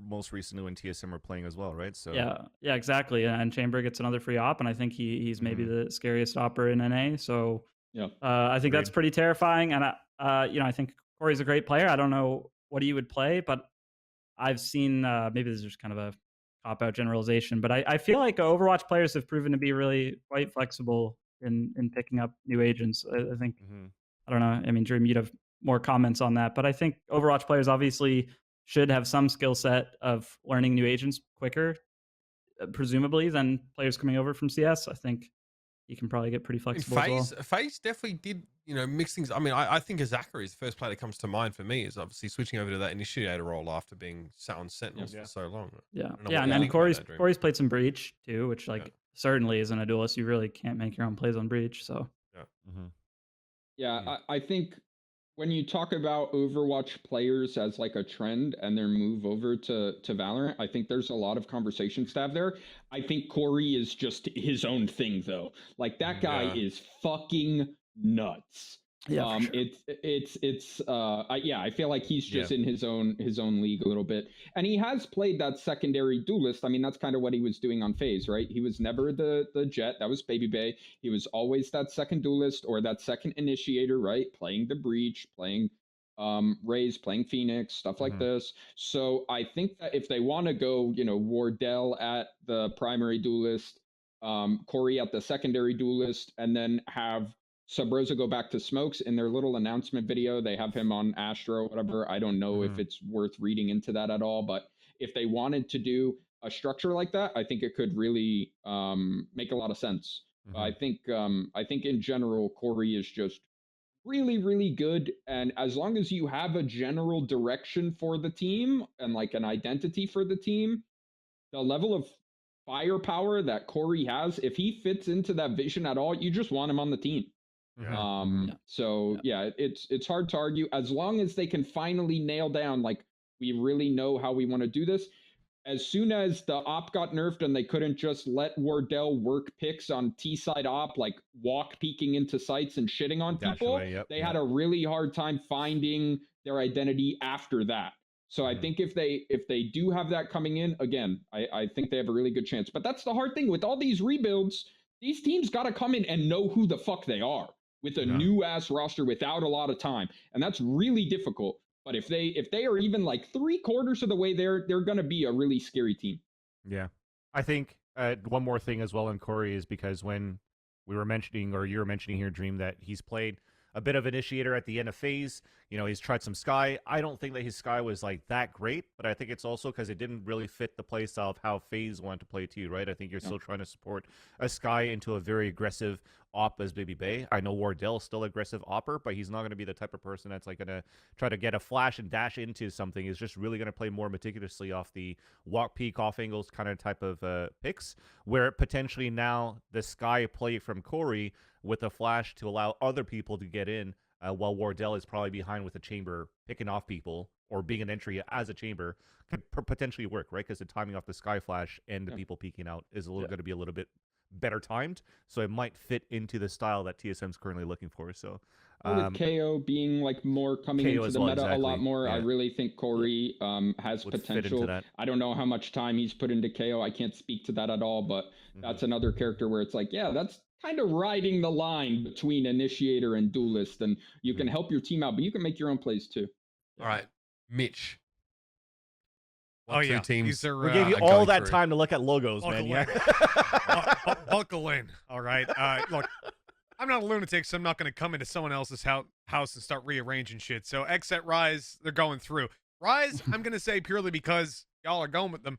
XSET, look, these guys, they've always had my vote. They've got BCJ, most importantly. They've got someone from EMEA. Then you move on to pick a great logo in the form of Renegades, but with a great man at the helm. Strong legs. Got a lot of faith in the guy. Got to cast him a while back. Love the dude. And he's been on this roster for what? Coming up on a year now? This is his time. This is his moment. I believe in you. It was about a year ago to this week, actually, that we beat the old Renegades roster and they blew it up. So that's right. It's been about a year, shows that it's been a long time since Mitch Ben's casted Renegades. I've never casted Renegades. Never or watched Renegades. I've cast like 3 NA teams ever. So, but yeah, so I obviously got to go for them, right? Renegades, they've got my love this time around. I'm rooting for them, although I know they've never really pushed it the full way. And the logo is fucking sick. It always has been. Going way back to the day in CSGO watching the majors in my mom's house. Those were good times. And then Gen.G, my next pick, for the obvious reason of my boy Rhyme. You know I'm with him all the time. He's coming on over, and I guarantee his performance will be sublime. It's going to be good. Gen.G going to send a lot of EMEA across the right back across the ocean, I suppose. So Alright, I so kind of got the like hot that. take majority. Mitch won't walk into someone else's house and rearrange things. He will walk into someone else's house and take a fucking steaming dump on their coffee table. Glad you're a man of principle, Mitch. Really. Yep. Yeah. I'll walk in and laugh at the house and go, "This looks like shit," but I'm not helping you rearrange it. You know what I mean? I'm like, I'll tell you all the structural damage, and I'll go, "Oh, that's pretty shit," and then I'm out. That's me gone. Okay. All right. Fair enough. inspector. Yeah. Look, I think the guard. I think the guard should go through. They look pretty sick, and I'll throw T1 in there just because I feel like I have to like equilibrate somehow. Me just sheeting on them at any possible opportunity. But there's no insight. There's no expertise behind that. I'm just picking two teams. I'll be honest with you guys. Dream, Kaplan, thanks for coming on the show. By the way, I think this is a really valuable opportunity because we have a bit of a calm before the storm in North America. We spend a lot of time watching EMEA, but there is still a lot happening sort of below the surface, especially in these events. So great to have you guys on to sort of speak to some of those results and give us a primer on what to expect. Pleasure to have you on the show. Thanks for having us. Likewise. Thank you so much. And we'll catch up with you guys soon, of course. Now, before we... 2 days. Yeah, I know. It's happening real soon. Before we move on, let's talk a little bit about the patch notes that came through because there was a bit of a change. Maybe not for the better. You know, it really depends who you ask. I think I'm on board with this one, though, is obviously the best player card ever, especially when you're loading into a game. The old widejoy, got nerfed. They nerfed. How are you on board on this? No, I'm not on board with the change. I liked widejoy. Okay, Yeah. good. Yeah, because this is Okay, this is a fucking disgrace. Yeah. It was a bug, okay, but it was a feature, and we all knew it. To remove widejoy, if you know humanity. Anyways, yeah, I'd like to see her come back. It was a lot of fun. We had a lot of memes around it as Almost well ready in to the stop EMEA casting. broadcast and stuff. So yeah, I think we all just call a strike until it Yep. comes back. Players, Yep. coaches, analysts, pastors. You guys, it doesn't fucking matter. you guys won't take a stand for like people getting paid properly in Valorant, but you'll fucking Nope, do it just over widejoy. widejoy. Yep. Speak for your own region. Speak for your own region. Things are good in EA. EMEA. EA. Yeah. Things are not good in EA. They never are. But things are good in EMEA. That's for sure. I happen to know from first-hand accounts that things are not that rosy over in EMEA either in terms of caster compensation. So don't fucking give me that. Sometimes. All right. They're better. No, They're better. Don't fucking. You guys are fucking fighting for a spot in the food stamp line at this point. It is actually unreal. But it's better. We're fighting for a 3-course meal. You know what I mean? In NA, from what I hear, it's like there's not even a starter going around. You get in the fucking. You're working on the prawn crackers in the middle of the table. That's all you got. Some free All good. breadsticks. I need to go on a diet anyway, so that's all I'm working for. And you know the best part is you motherfuckers think it's gonna get better. That's the fucking best part. Of this Youthful whole ignorance. damn thing. Me, I'm just coasting, bro. I'm having a good time. I'm just happy to be here. Just happy to be here. Respect, love Just heart, happy to be here, respect. bro. So one thing that actually got improved under Riot's watch is the Ares, right? So I think we had some nerfs to the Ares here in patch 4.01. So Yeah. they increased the price by 50 credits. The pitch recall, obviously, I think that's the kick upward, right? They also changed, and I mean, what is this? What is the lump sum of this? Is this like enough of a nerf to the Ares? I definitely saw less usage of it, but Yeah, I think so. It's still so. I feel like it's at a point now. I would question the economy maybe. As time goes on, I would say more so. I would keep an eye on the economy. But in terms of how the weapon handles, I don't think it's out of place in the game anymore. Whereas the iteration they brought out before was just fucking insane. If you were going into round 2 without an Ares, you were fucking throwing, and that's incredibly stupid. Like that's not how it should play. So they've patched that out. It's in a good spot now. Usage has been reduced. Definitely the power has been reduced. I feel like we're probably going to see a tiny price adjustment in the future. I feel like it'll go up in price a little bit because it's still very. It feels a little bit cheap to use a lot of the time. Light shields and an Ares cost so little. well, now that it's actually at least at the same price as the Spectre, you now have the choice, right? Because I think where it got a little bit crazy was how good it was on long distance with no ramp ups with the Ares, and you're still able to spray long distance. So like it just makes sense that for 50 credits less, you're gonna buy an Ares over a Spectre and just try to use that to spray through walls and to hit people long range versus a Spectre's mid range, close range run and gun. Now you have to make the conscious choice. Am I gonna use that battle to like try to spam long range with the small nerfs that happened to the Ares, or the fixes, should I say? Or am I going to go back to the regular, like, okay, let's play with the Spectres and see how it goes? Because 50 credits, it doesn't sound like a lot, but it's still a big difference. Because you're just looking at the kits of how much it costs for every type of these agents, right? Sometimes it's 400, sometimes it's 250, sometimes it's 200. So that little 50 credit, it brings in a lot into the later rounds as to what abilities you could buy. So now that you have to buy the Ares and it's nerfed a bit, you got to think about it for a couple of rounds. Yeah, that's what people were really asking for, right? Is so that it actually be a decision you had to make between these lower cost weapons. I think that with the Spectre got a nerf as well, though, right? I know I've heard a lot of talk about it, just not like a lot of people aren't enjoying. A lot of the pros aren't enjoying using it as much, at least in ranked games. I don't know if that will transition over to professional play. Obviously, it's going to be very, very differently used there. So it might just go back to normal and be fine. But I feel like with the nerf on the Spectre and now the Ares, I feel like the Ares is still in a better spot. It feels like a better weapon to me, at least. We'll see how things go, but that's why I say I feel like they'll be monitoring it, obviously. And we might see a small price change in the future, but it's definitely at a good spot now where I wouldn't be uncomfortable jumping into a tournament at this point with this kind of this update. Whereas last week was just like, don't be with the run and gun being slightly nerfed in a Spectre, it's hard to play when you're gonna have to try to swing a close corner on a low gun round buy, with a Spectre swinging against a judge that's still holding an angle. That's the biggest one. So it's not going to be as accurate for running and gunning. You just get plowed by a judge. All right. Well, we'll keep an eye on that as it develops here. Looks like there's probably enough for the Ares for the time being. It's not just egregious. So after the break, we're going to talk about Europe because they have obviously had their VCT EU Challengers Qualifiers. So we've had 2 of them now. We want to talk about the teams that maybe didn't make it through the first qualifier, now made it through the second, and some of the developing stories there. We had some interesting interviews as well. And then we need to discuss roster moves because there are still a decent amount of those. We're going to take a 5-minute break. Vans is going to play a crappy little game. We'll be back to talk Europe. Now Van's outdated, Mitch activated. We'll see you after the break. Welcome back, everybody, to Valoranting now, on the other side of our break. What the fuck are you doing, Vans? I was, dude, my timing was off, man. I'm like 8 minutes to try to survive this stage. I'm so close. 5-minute break. Do the fucking math. Yeah, so I have still 8 minutes. I tried. I know we have a countdown on our ears and everything too, but like this was intense, man. I'm putting high DPS right now. All right, so in Europe, across the pond, so to speak, the VCT Challengers is locked in. So that league, that sort of league structure, that's going to run for I don't know how many weeks, like 5 weeks to 7 weeks. I mean, it differs, I guess, between 4 or 5. Yeah. Okay, it's a month. Let's say it's a month. Sure. Okay. Why not? Let's just let's round out. So that's all locked in now. What we want to talk about is how the teams got there. We talked about Challengers 1 last week. We sort of discussed that, I guess the first closed qualifier. This is the second of the open into closed qualifiers. So it's called Challengers 2. That's the shorthand for it. January 17 and 19, we had the open qualifier, and that ran into this closed qualifier right here.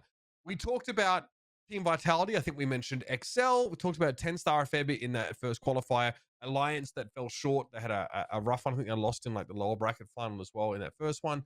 As you can sort of see here, Alliance also had a bit of a tough run here as well. One, remember, only 4 teams from this qualifier get through. So I think getting to the lower bracket round 3 locks you teams. in. 2 teams. Yeah, sorry. So only the lower final winner and the upper final winners are the only ones that go through. Oh, sorry. Okay, gotcha. Yeah. So yeah, only 2 teams because there's 2 from each qualifier for Europe. Correct. Right. Okay, I'm up to speed. Let's start with G2. Right, they fucking made it through. Obviously, with the shakiness that we saw in Challengers 1, with the whole mixed world situation, what was going on there. I think they lost to Alliance. They had some difficult matches, but here they go through the upper bracket and they're looking pretty happy. They go against Alliance first up, but it's they make their way through 10-star and then up against XL here in this upper final. Yeah, very lucky win over Alliance. Obviously, the 10-star game much more consistent from them. I gotta say, look, all jokes aside, G2 looked fantastic. They looked so much better. There were definitely some areas that improvement was required. Don't get me wrong, but especially in the match versus XL, and this one we're seeing here, Kellogg's showed up massively. We had the entire team. they were playing so efficiently. It was just like watching G2 slot back into their old ways. And it's weird to see that without Mixwell. Something we heard from Nuki in the interview was that, oh, look, like not having Mixwell there, we don't really feel that difference, which sounds ludicrous when you think of replacing Mixwell with someone like Kellogg, someone that is fundamentally, like, you've got your IGL, and then you've got like a young gun who's like running around, having the time of his life, just fragging. Very different players, and for very different reasons. Kellogg is a much more aggressive player, and it's been working out for them here in this tournament. I think G2 have not necessarily peaked at quality. They've not necessarily become the G2 of old by any means. In fact, the exact opposite now with losing Mixwell. They don't have any of the old G2 roster left amongst them. So it's G-New, absolutely. So these guys, you know, it's a new look at G2, and it's one that has a lot of potential. They were against XL, a brand that, for me, before this series of Challengers, was affiliated with signing pieces of shit who actively cheat and were actively being punished for cheating in other esports. But now XL have pivoted to signing actual good players who aren't pieces of shit, and it's working out for them. They have a team that can genuinely compete at the top level, but they sadly didn't make it, getting bested by G2 and then later London United, as we'll talk about. It means that this team for XL, they haven't got anywhere to go for now. It really is, man. This is a team that I swear, you give them another 2 months, we've seen every single one. I'm just going to say Chihuahua, Patatek, Element, Mo, Ozzy. All of those players have played on the top level. Ozzy, for this G2 squad, he was the one that came in, reworked it into a tactical mastermind of a team within just a couple of days.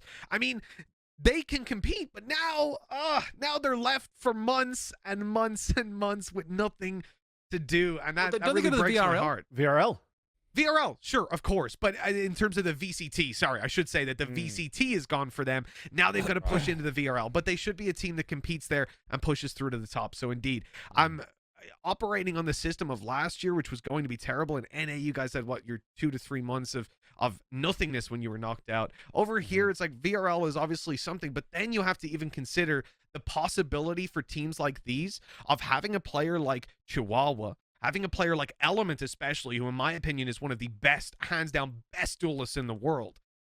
They could very easily be bought by a VCT team who wants a little bit of extra firepower. And then what happens to your VRL slot if most of your team gets bought out? It's gone. XL are then fucked, you know? So for these players, I think some of them are going to be very harshly affected. And someone like Ozzy who comes in as an IGL, I don't see any VCT teams changing their IGLs, but Element duelist, yeah, why not? Get more firepower in. It's scary times, honestly. I mean, and this team might compete in VRL East as well, based on the distribution of nationality in their roster. It could, because it's what, a Russian player, a Serbian player, a Polish player, and then 2 Brits. Yeah, you probably have to fly them out, but I'm sure XL could. Jesus, get them a place in Siberia. Yeah. I mean, that'd be fun. XL dominate the fucking TikTok game and all this shit. They got these fucking sort of more mainstream influences under their umbrella. I mean, that's beside the point, right? Obviously, yeah, there's a chance that there's another roster that looks to sort of make use of these players, but yeah, it's sad. I mean, Patatek obviously makes his little comeback, and obviously Chihuahua as well, and won't be progressing. But again, it's fucking brutal, mate. The competition is pretty ridiculous here. Yeah, I think it's only a matter of time before we find out as well that some orgs will have like a qualification clause or some shit like that. It seems like, either their salaries will be reduced, or if they don't do well in VRL or don't make it to VCT, they'll just be dropped like straight away. Yeah. I think there's going to be a few shady things that come out over the next little while. I hope not. Hey, it'd be great if it wasn't, but I have a bad feeling. Yeah, fair enough. I mean, I think especially when teams have like an idea of what the schedule and format looks like going ahead, and they don't feel like they recoup if their team's in VRL, I suppose that's reasonable. So, but I think one of the more interesting things that came out of this upper bracket final was hearing from Nuki after, because obviously he wasn't shy about the fact that he didn't enjoy playing with Kellogg's, and this was the reason why Kellogg's was fucking benched in the first place. And Nuki went from being a little subtle to not subtle at all about it. So I mean, before we watch this, credit to Yinsu for just being straight down the barrel about this and just asking the hard question. But I think this is, take note of this, because this is an interviewer that has sort of cultivated a rapport with players to the degree she can ask this question, and also is listening to the answers. She does a great job here. So check this out. This is what Nuki had to say about Kellogg's after G2's victory. One of the things that you've had to deal with, obviously, is playing with a different teammate, not playing with Mixwell and bringing back Kellogg's once again. How have you guys kind of adapted to this change? I mean, we should thank Pipson for that. He spent a lot of time working with him. He was already working before everything like started with Kellogg, so he already was like catched up in a way. So it was not as hard, but still, it's a lot of inexperience for him right now because he haven't played for 2 months, thanks to me, of course. And so it was hard for him to get momentum and the swing. But once he played more and more officials, he got more confident, and then it was easier for me to call. It was easier for him to play. It was easier to do anything in general.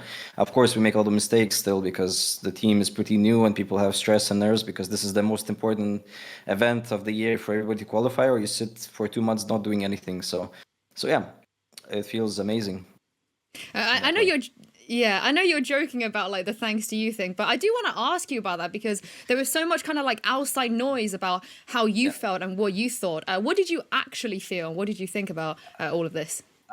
There's a big misconfusion because of people like I have no problem against them outside of the game, like completely nothing. It's like when we played, that was the problem because like it showed a lot of unmotivation from a really young kid that had like tons of potential, but he didn't want to work. At least when we played with him, at least from my point of view, because like he would show up late to pracs, wake up 10 minutes before pracs, don't do warm up, just play. We do theory, and that pissed me off in a way. And I couldn't, like it's my like pracs, so to say, and I'm wasting time, and I can't like sort of say learn anything myself while he's just destroying the pracs and whatever. Like the only thing I had against him is just small things outside from his life, and that's it. And then he fixed them right now, so I have nothing against him, and I hope the drama, like the comments and everything, is gonna finish finally. Yeah. So there it is. I mean, yeah. So obviously, great interview there. Good to hear Nokia be so, I guess, frank. I think that having a player on a team that's performing, it helps, right? It really helps that Kellogg's is playing very well and G2 are, as a team, quite successful. Teams experience runs of success. It is enough quite often to cover up like glaring, personal differences that might sort of be there. Nokia was like, yeah, like I expected Kellogg's to, put in the effort that everyone else was, and he just straight up wasn't doing that. So, that's how it happens. I mean, when I was his age, I didn't even have the discipline to make it to the, to that level in anything that I did. So, look, fair enough here, but good, I think, just to get a very upfront response from Nokia about the team. Makes it easy to be a fan of G2 as well, because you kind of know what the team has had to overcome to get where they are. I think it's so important that Nukia clarified that as well, because from the rumors that I had heard, I had a very clear impression of Nukia as somebody that he can be hard and emotionless on the outside, but like he's a reasonable person. He's just not he doesn't project a lot. He's not very loud. He's not very excitable, but he's a a good guy, and he's a hard worker. And when I heard that, that Kellogg's and himself had a personal gripe, and that these two, in my mind, fierce competitors were going to let some sort of, personal thing get in the way of what was ultimately going to be the best for the team. I don't think anyone can argue on server performance that Kellogg's is not one of the best in the world. So removing him didn't seem to make any sort of sense. And I think it really, in the eyes of the community, kind of marked down both of their characters a little bit. That's what drama does. It's all this bullshit in the backlines where people connect some dots, articles come out, and then people's reputation gets smeared a little bit, but they can do it, right? They come out, just tell the truth, say what happened. It's a big thing, though. On the other hand, a good vote of confidence that in the first place, he didn't just throw Kellogg's under the bus when he was being asked about him, whatever. And, the story that got out was just a personal disagreement, was like the wording roughly of what was said. It made it sound like it was just some bickering, which, would have been terrible for even just for the players. You don't want to have something like that get in the way. But then to have it clarified as just, he wasn't keeping himself in line in the professional spirit. He's got his shit back together and he's ready to go. I thought it was really nice to hear that. It's like it makes G2 a much more friendly face now. Again, there's no drama behind the scenes. There's no hidden curtains. It's all just like these guys. They're here to win. That's all they fucking care about. Yeah, they want to play. They want to win. Don't waste my time. If you wanna win championships with me, please have the same mentality as me. And if it doesn't work within my system, then maybe that's why I'm a little bit more vocal and I want you on the bench. And I think it's a good attitude to have, at least for me, to see that how Nicky's presenting himself there.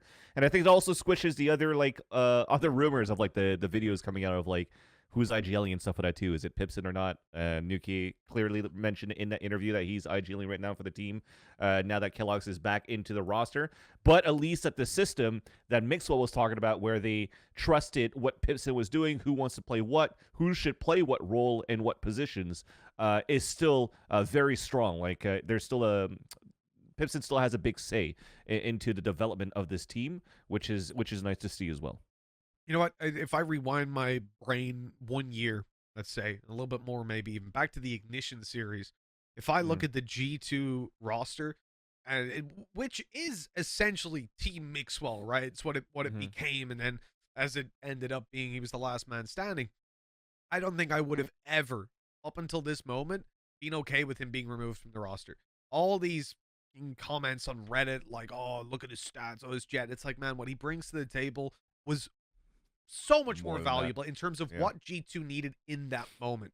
It's like, you can always argue, oh, but if they had this guy and that guy and that guy, it's like, well, they fucking don't. They have these guys, and this is like the best they can do with it, and they need Mixwell for that. If you remove him and just, you know, do a day one vitality, just get 5 fucking duelists and go, they all have great stats, go win everything, and then they shit the bed. Of course they do, because they don't have that leadership he provided. Looking at how Nuki just handled that situation, he got a guy benched, and he's got him back on the team, and that's within the space of like a week and a half, 2 weeks. Who's really in charge here? Well, they're talking about it. They're being friendly as well, like to the point that like Nuki can openly say that in an interview, and then go and play with Kellogg's. You know, that's sort of right after winning with him. The bond that brings now, I think Nuki has that leadership. If he's IGLing as well, I can completely understand why you would look then. Because then Mixwell's role in the team is limited much more down to a jet in terms of what he and he alone is doing.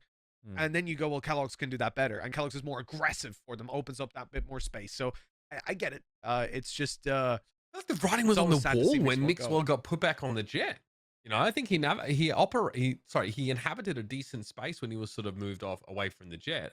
And as soon as he got put back on that one, given the changes on this team, it seemed like that was kind of the beginning of the end for this guy. Another, you know, famous Counter-Strike player that had a team built around him that now doesn't have a team.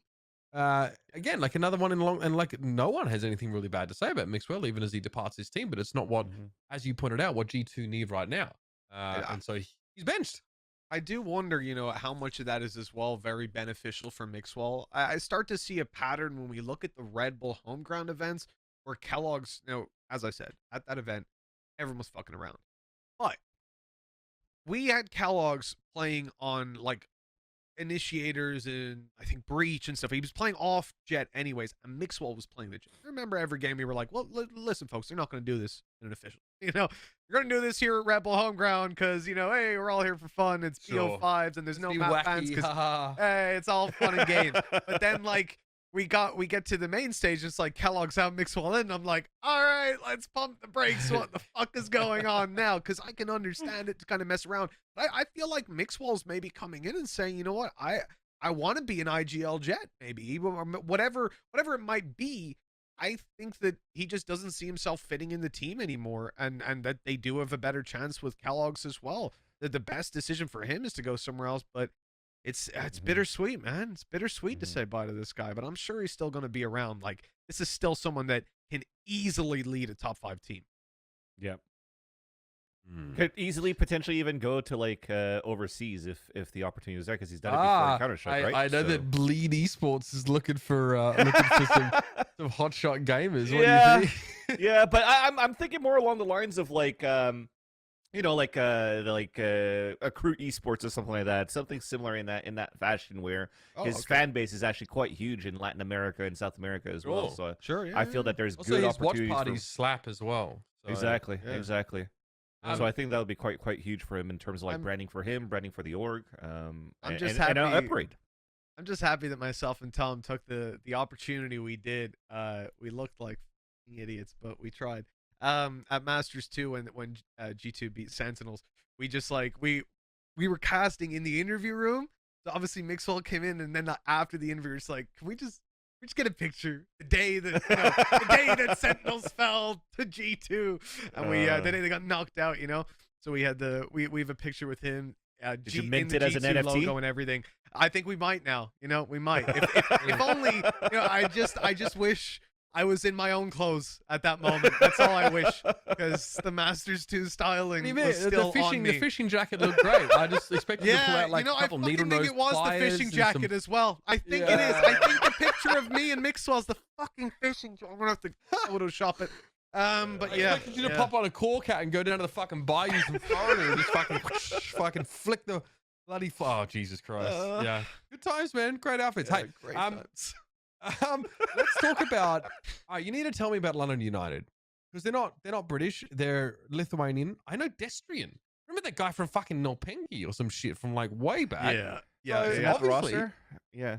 So this is a lot of these guys are ex, are well, like, at least when you're talking about him, Destrian being ex Honk, which was one of the like unsung heroes almost of EMEA back in the day. Remember, we never got to broadcast any of our open qualifiers or anything like that in stage 1. And Honk, when I was working with Alliance at the time, we came up against them round 1, and you know the idea was fucking easy games, isn't it?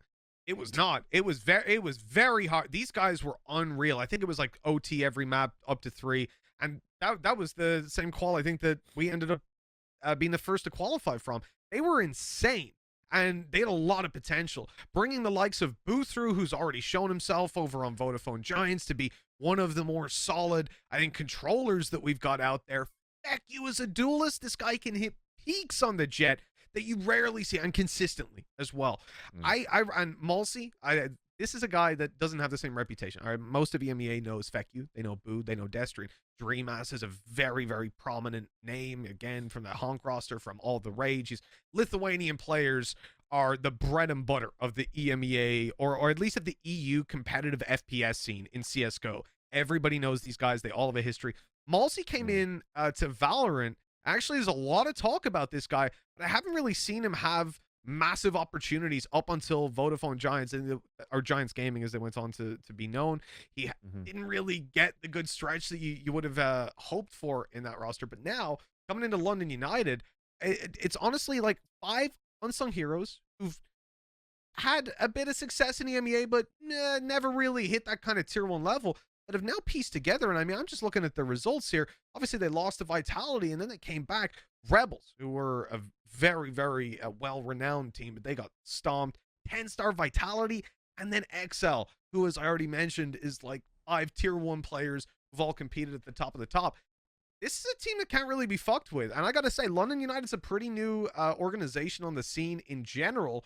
They've done a damn good job. I don't know if it was luck. I'm going to say damn good scouting coming into this one. I don't know Joint, but we should get him on the show someday. Have a chat. He's our coach. He's also Italian. I know very few Italian professionals in FPS, coaches or players, you know? It's very rare. there are not many at all. There were some in Overwatch, I know, with like this. It was like, oh god, it was like Samsung Galaxy Dragons or some shit like that. But yeah, very few. I think the esports scene is tiny, even though they have a huge like gaming and esports convention out there. But yeah, no, I haven't seen many Italian professionals either, to be fair. Yeah. But he's been around a while. He used to work with Entropic as well, but I've never had a chance to talk to him, or I don't know. Maybe, I assume he speaks English. He's working with a bunch of Lithuanians. I don't think they speak Italian. So yeah, it'd be great to have him as an interview sometime. Get to know this guy. A lot of people behind the scenes we don't get to really hear about. You know, that are again. I guess it's just as the scene grows, we'll get more coverage around that kind of tier 2 scene. But it's pretty cool to see them have success, because these are tier 2 players. This is a tier 2 organization, I think it's fair to say as well. Overall, this is not a team that you would expect to perform anywhere near this coming into the event. The players have some reputation behind their name, but again, not to the level that you would anticipate to be making it all the way through. It's a really, really exciting team to keep an eye on. And listen, Jesus, I haven't had a chance to talk to Tom about it yet, but he is in fucking love with Lithuanian players. He knows every single one of them. I swear to God, he knows their grandmothers. Like, it's unbelievable. I don't know what this guy does. I don't know. He didn't even live in Lithuania. I don't know. He just knows everybody. Worked in the scene for like, I mean, if you however followed many years. enemy territory, there were a lot of Lithuanian players in that scene as well. Yeah, like I don't know why they just produce like insane gamers. They invest a lot, because back when I was doing like tier 3 CS, we're talking 3-4 years ago now, we were contacted by a bunch of Balkan leagues and Lithuanian specific ones that like had these teams All the Rage and Lithuania and all these teams. And they run shit every year. They do big LAN finals. They fly people like casters and everything in, like, and that's regional. When I think of Irish regional, we don't fucking have anything. We can't fly people, and we can't get people a fucking bus half the time. So the idea that, you know, they have this sort of supported scene, I assume the government's involved or something. But Lithuania it's really cool. is, they invest in it. as far as Balkan countries go, are extremely forward-thinking, extremely progressive. The country in general, which is actually, you know, a side note, which has made them a bit of a target of Russia in the past. But this is a country that is like really very ahead of a lot of its neighbors in terms of, you know, infrastructure and tech adoption and stuff like that. Okay. So, yeah, definitely well worth keeping an eye on them. I think they always manage to have some sort of pedigree here in gaming. But we have a draw now. But we had Turkey and CIS have wrapped up their close qualifiers as well. So, excuse me, they're all done. This is your CIS region here. Na'Vi have to do it the hard way, though. They need to fight their way through the lower bracket here. Obviously, there are a few notable teams not present here, as they'd sort of already made it through. But yeah, Na'Vi have to get it done through the lower bracket. It's still surprising though. They got knocked out by 5 Mokes. I was listening to the broadcast, and I didn't even know if it's Smokes or 5 Mokes or 5 Smokes. I just heard one caster say 5 Mokes, and then the other one say Smokes, and then I just said, oh, we'll just call him 5M. But surprisingly enough, that they knocked down Natus Vincere, and then Natus Vincere actually wins a 3-0 in the grand finals. Because when I watched that finals, not to like knock on 5M or the competition so far, but it wasn't close. It feels that 5M weren't really like as composed or synergized as a unit. And if I have to like rank that CIS region, you know, when we talk about NA, we're talking about like, okay, you got your top 4, then middle pack and whatnot. So then I'll probably say like you have Gambit that you have Gambit at like the very top, right? Then you probably have FPX not too far behind, and then Na'Vi not too far behind that, and then that's the rest of the region is far behind all of that. So that's why I still think that, yeah, it's great to see that Na'Vi are able to make it through the EMEA Challengers, but I don't know necessarily if they're going to be able to make that much of a deeper impact within the EMEA Challengers 1 versus the other teams that are currently available. Or this is a hyped up roster when this got put it's together hyped. around Arch. I mean, it's JD, it's Cloud. They had some clutch moments. They have sick aim, but I just don't foresee that beating like the Ascent or something like that for now. All right. Well, Turkey have also wrapped up their qualifier as well. We can have a look at that now, and we know the teams that are going to be competing in Challengers EMEA. So again, Fireflux fall short. You know, pretty much the same teams. I feel like at the top level, we're dealing with BBL, Fubulist, and Fireflux here. So we get a 3-1 final for BBL. Yeah. So obviously, great result for them. Obviously, to move up and have a crack at competing at the EMEA level. Mitch, I feel like this is kind of expected though, based on the teams that are left there. Yeah, I think the teams that made it out are exactly as you'd expect. Nobody came in and said, "Oh, Galatasaray Esports are going to be making it through." You know, Turkey's a very top-heavy region. You get BBL, you get football. Galatasaray is? No, it's a huge football I couldn't club. tell you. Yeah, huge. I don't in Valorant. I don't know who they are, so that's all I need to know. I don't watch football. Galatasaray is a Turkish football club. Yeah, they're massive. Yeah, fucking massive. I remember when I was in Antalya, everybody was talking about Galatasaray in terms of like everybody's way behind that football team. Mate, I mean, if you value your life, don't go to the games though. It's fucking intense. I think I was at a Galatasaray and Besiktas game. I think it was like years ago, and it was scary. They go hard. They go hard. I mean, any Turkish fans, man. Any Turkish fans do. I'm sure though Galatasaray will then bring some of their football fans as well, which I'm sure. If Jesus, anything, what are Turkish football fans like? Holy shit! I don't know. It was like a war zone. It was like a literal fucking war zone. There were flares everywhere. I could barely see the game. It was fucking wild. I was shitting myself. And every Turkish fan there was like, oh, it's just an average Tuesday. These motherfuckers are absolutely mental. Wild. I would have thought that Fireflux, is it Fireflux? Fireflux, Vans. Fireflux, yeah. Yeah, Fireflux. Sorry, I thought they'd be able to be like that team that at least makes it to the finals though, because football is unfortunately didn't show up really on the open qualifier on the first one, and FF has been doing quite well within like the VCT runs in Turkey last year too. And as I said before, I think it's like coached or managed by Jeremy 9000, who used to like manage Splice Yep. over the CS days. So I think he has a great mind to try to build something there, but I guess it's still falling a little bit too short. Yeah. They had a fifth/sixth match. I'm not really sure why.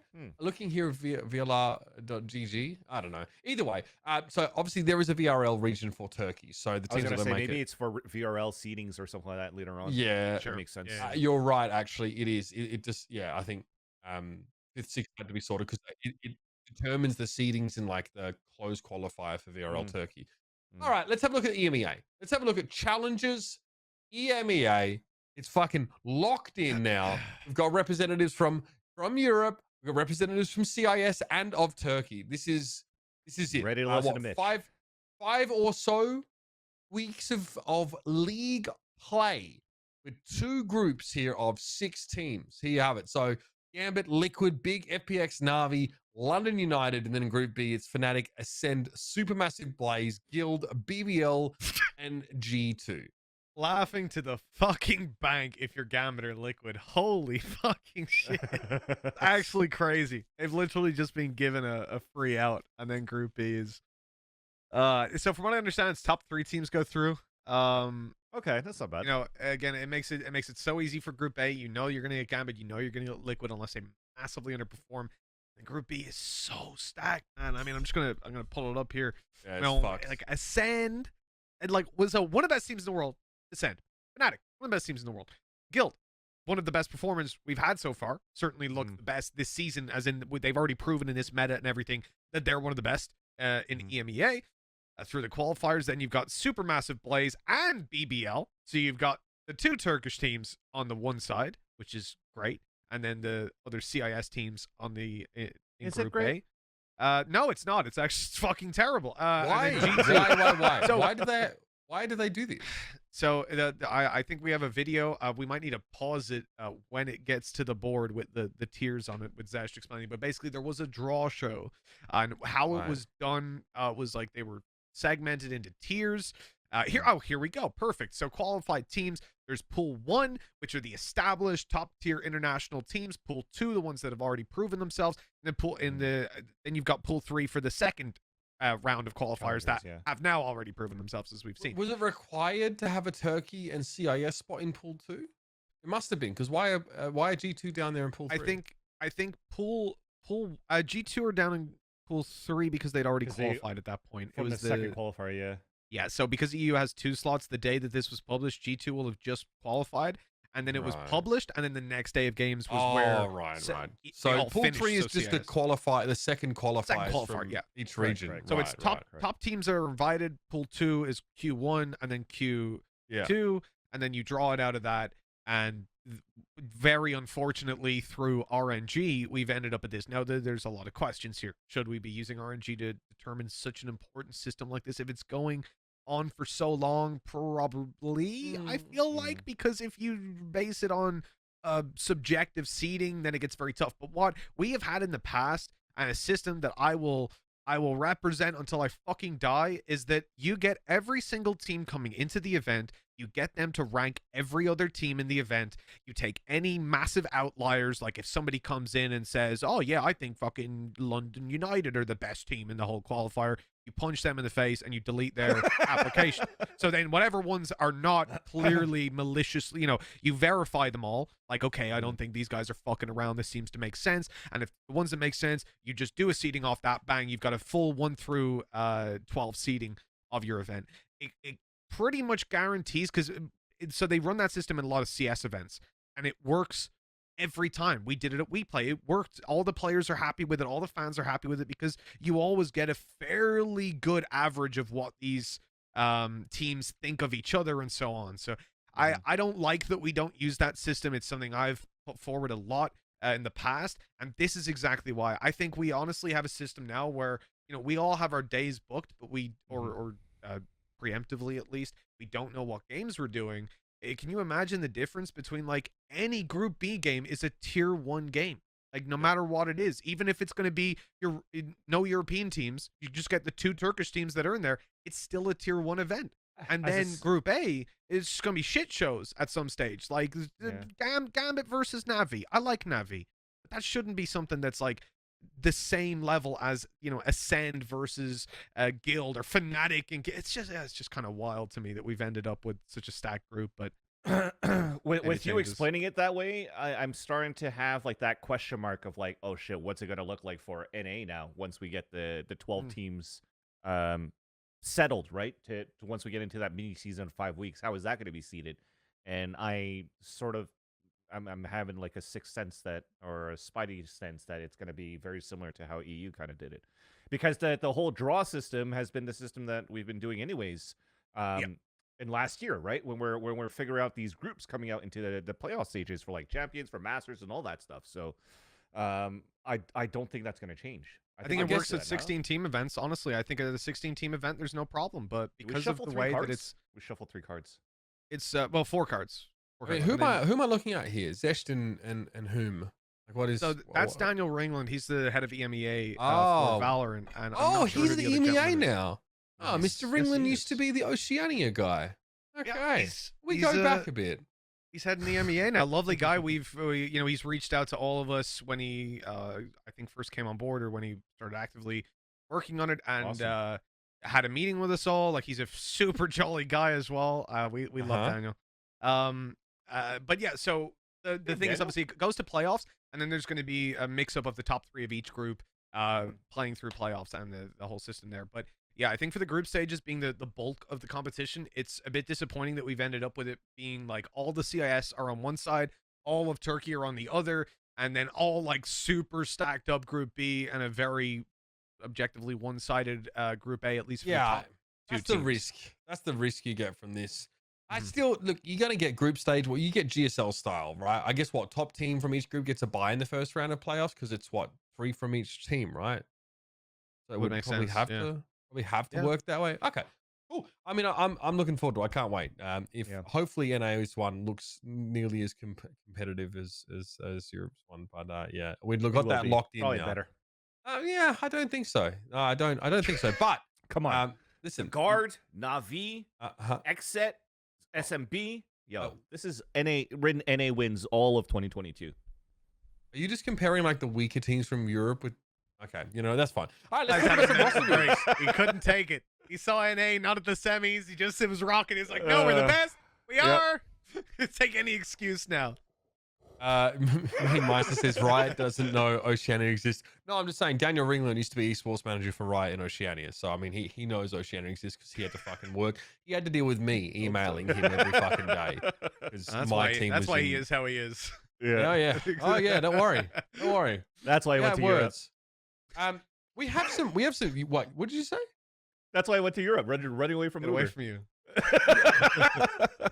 Wouldn't be the first, Vans. You just aren't smart enough to do the fucking same thing, mate. Nah, I'm just happy to be here. I want everybody to have a good time. Let's talk about some of the roster moves we have. First of all, we have some more women's teams getting announced, right? The Alliance have announced their women's team with a Qatari player, if I'm not mistaken, judging by the flag. This is great. So shout out to Alliance Coven. And yet another women's team being added to the scene. Very nice. Yeah, it's fantastic. Gonna get a chance to cast them, hopefully, coming up, depending on how the days line up going into Game Changers. But that's really sweet to see another team another organization rather doubling down, if anything, because Alliance obviously already have their main team. Now they've got their female team coming in as well. We need more of it, and happy to see it. Yeah. I haven't gotten to see these girls play either, so I'm excited to actually see what they've got up their sleeve, because if Alliance are signing them, there must be something special there. They only work for the best. Is what it is. Okay. Again, yeah. So obviously, we have Game Changers picking up so much steam in Europe as well. It's been really successful, I think, especially based off the proof of concept in North America. Also happening in South America as well, because Crew have announced that they have signed a women's team as well. Previously, I think this roster were free agents, but Crew have also now entered the arena, so to speak, with their own women's team. So again, obviously this roster generated a lot of hype with their performances at Champions here. So, you know, for this team of women, obviously it's a huge boon getting signed to, again, one of the biggest rosters in Latin America. So can I just, one of the players who's about to come up, is her name FaZe Shit? It's actually, do you call him Zeshit, mate? No. So So here's the thing. In her Twitter, can we pull up the announcement after the video? There's a 1 in between them, so that's why I was waiting for it to come up in the video. Yeah, look, Bay Shit. I was like, what a name! Just her ad is Bay Shit. What I love it. Does it mean something? It must mean something. There's no way someone's called themselves Bay Shit. There's no way. I do not believe it. Top shit, the shit. She's Bay Shit. I get it. I like it. I also like how the social media manager is on that post announcing the roster is like flirting with Autumn because it put at Autumn and then in brackets sup. Oh really? Okay. No, it's probably for support. I'm just No. What fucking shit? You can't explain. The only thing worse than making a shit joke, than explaining your shit joke. Honestly, I'm actually pretty looking forward to see how this crew women's team is going to do, because most recently, I think we're always pretty high about the performances of Latin America and South America in Valorant on the men's side. And in my chat, Dr. Delta usually hangs out with me in chat, and she was telling me there's actually I think it was the Team Liquid roster that was picked up, right, for Game Changers.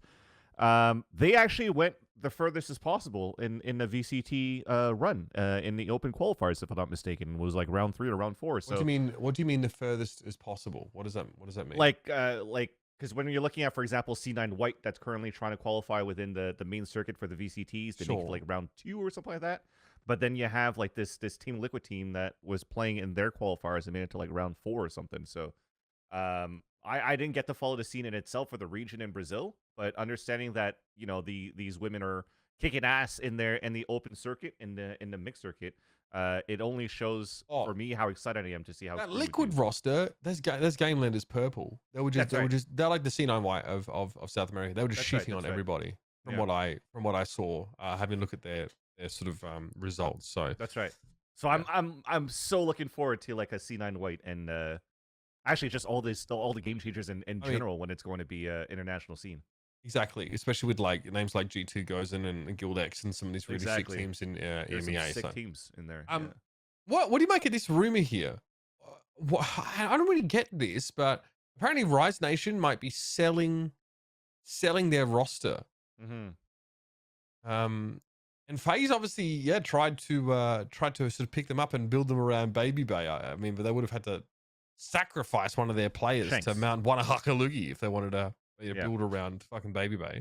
I don't know if we talked about it before, but like to summarize it again, and if I understand correctly, so FaZe apparently offered Rise $500,000, which is why I said the joke of 500K, to pick up 4 players into the team to build around Baby Bay, which then means it's the four people besides Shanks, and then Rise was like, no, it doesn't make sense.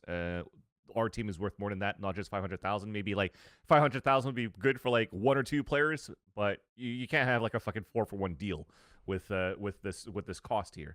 Yeah. And then after that is, I think the Rise guys still want to stick together.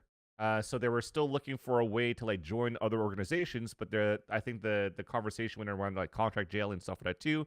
So it was hard for them to get out of it. But now apparently there might be like some unknown organization that kind of wants to buy and acquire them. I don't know if it's already an entity that exists within the Valorant ecosystem, or it's just going to be like an NFT company that has a shit ton of money and is just going to fucking pick up a team. Possibly, who knows? But it hasn't been announced yet. The event is in 2 days. Hopefully something comes up. But if not, I'm pretty sure those 5 guys for Rise will still stick together and play within the VCT qualifiers.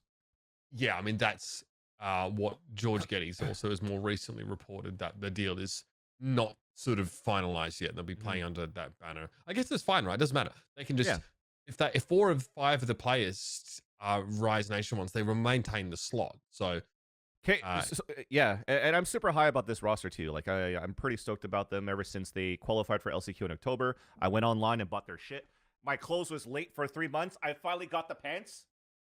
Nice. So they're comfortable, but they might not be part of Rise anymore. So I'm kind of sad about that. But at least they're comfortable. It's comfortable clothing. Well, you got sucked into buying fucking merch, mate. That's me. Of a team that doesn't sort of hang around. I support. I support esports merch and other people so I can wear when I'm working out, just like your stuff, Uber. I mean, I don't wear my esports merch when I'm working. I wear your shit. Oh, thanks. Yeah. Well, yeah. I mean, I don't know. I mean, I appreciate that. I don't know. Was that fucking comfortable? I'm not being sucker. I just like supporting people. The fuck, bro.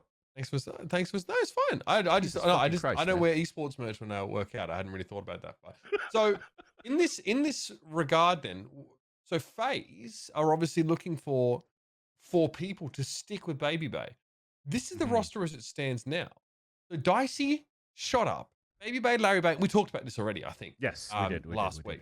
Yeah. But this is kind of what we have at the moment. Quick thoughts on this one? Rehash, I guess.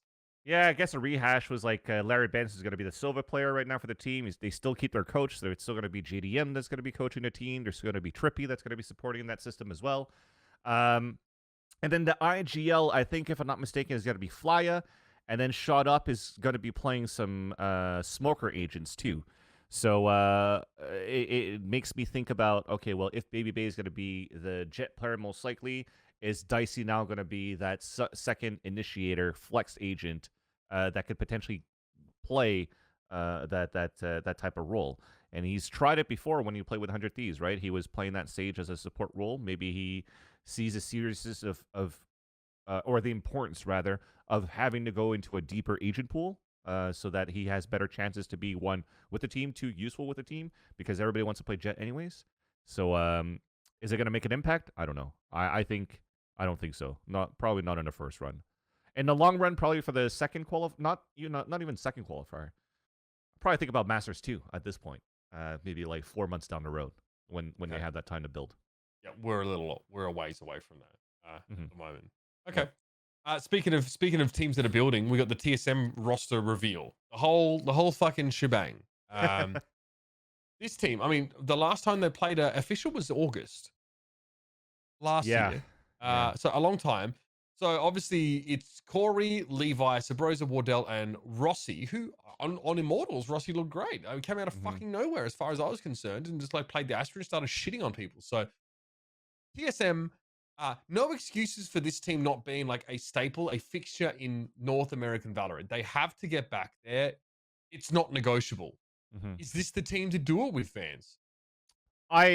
So that's my thing too. I don't know if these are the answers potentially, but what I like and want to add is the new coaching system that they currently have too, right? So they have Apex, that's the assistant coach right now, who actually came with the TSM Academy team when they got picked up because he was I think coaching when they were Noble, if I'm not mistaken, right?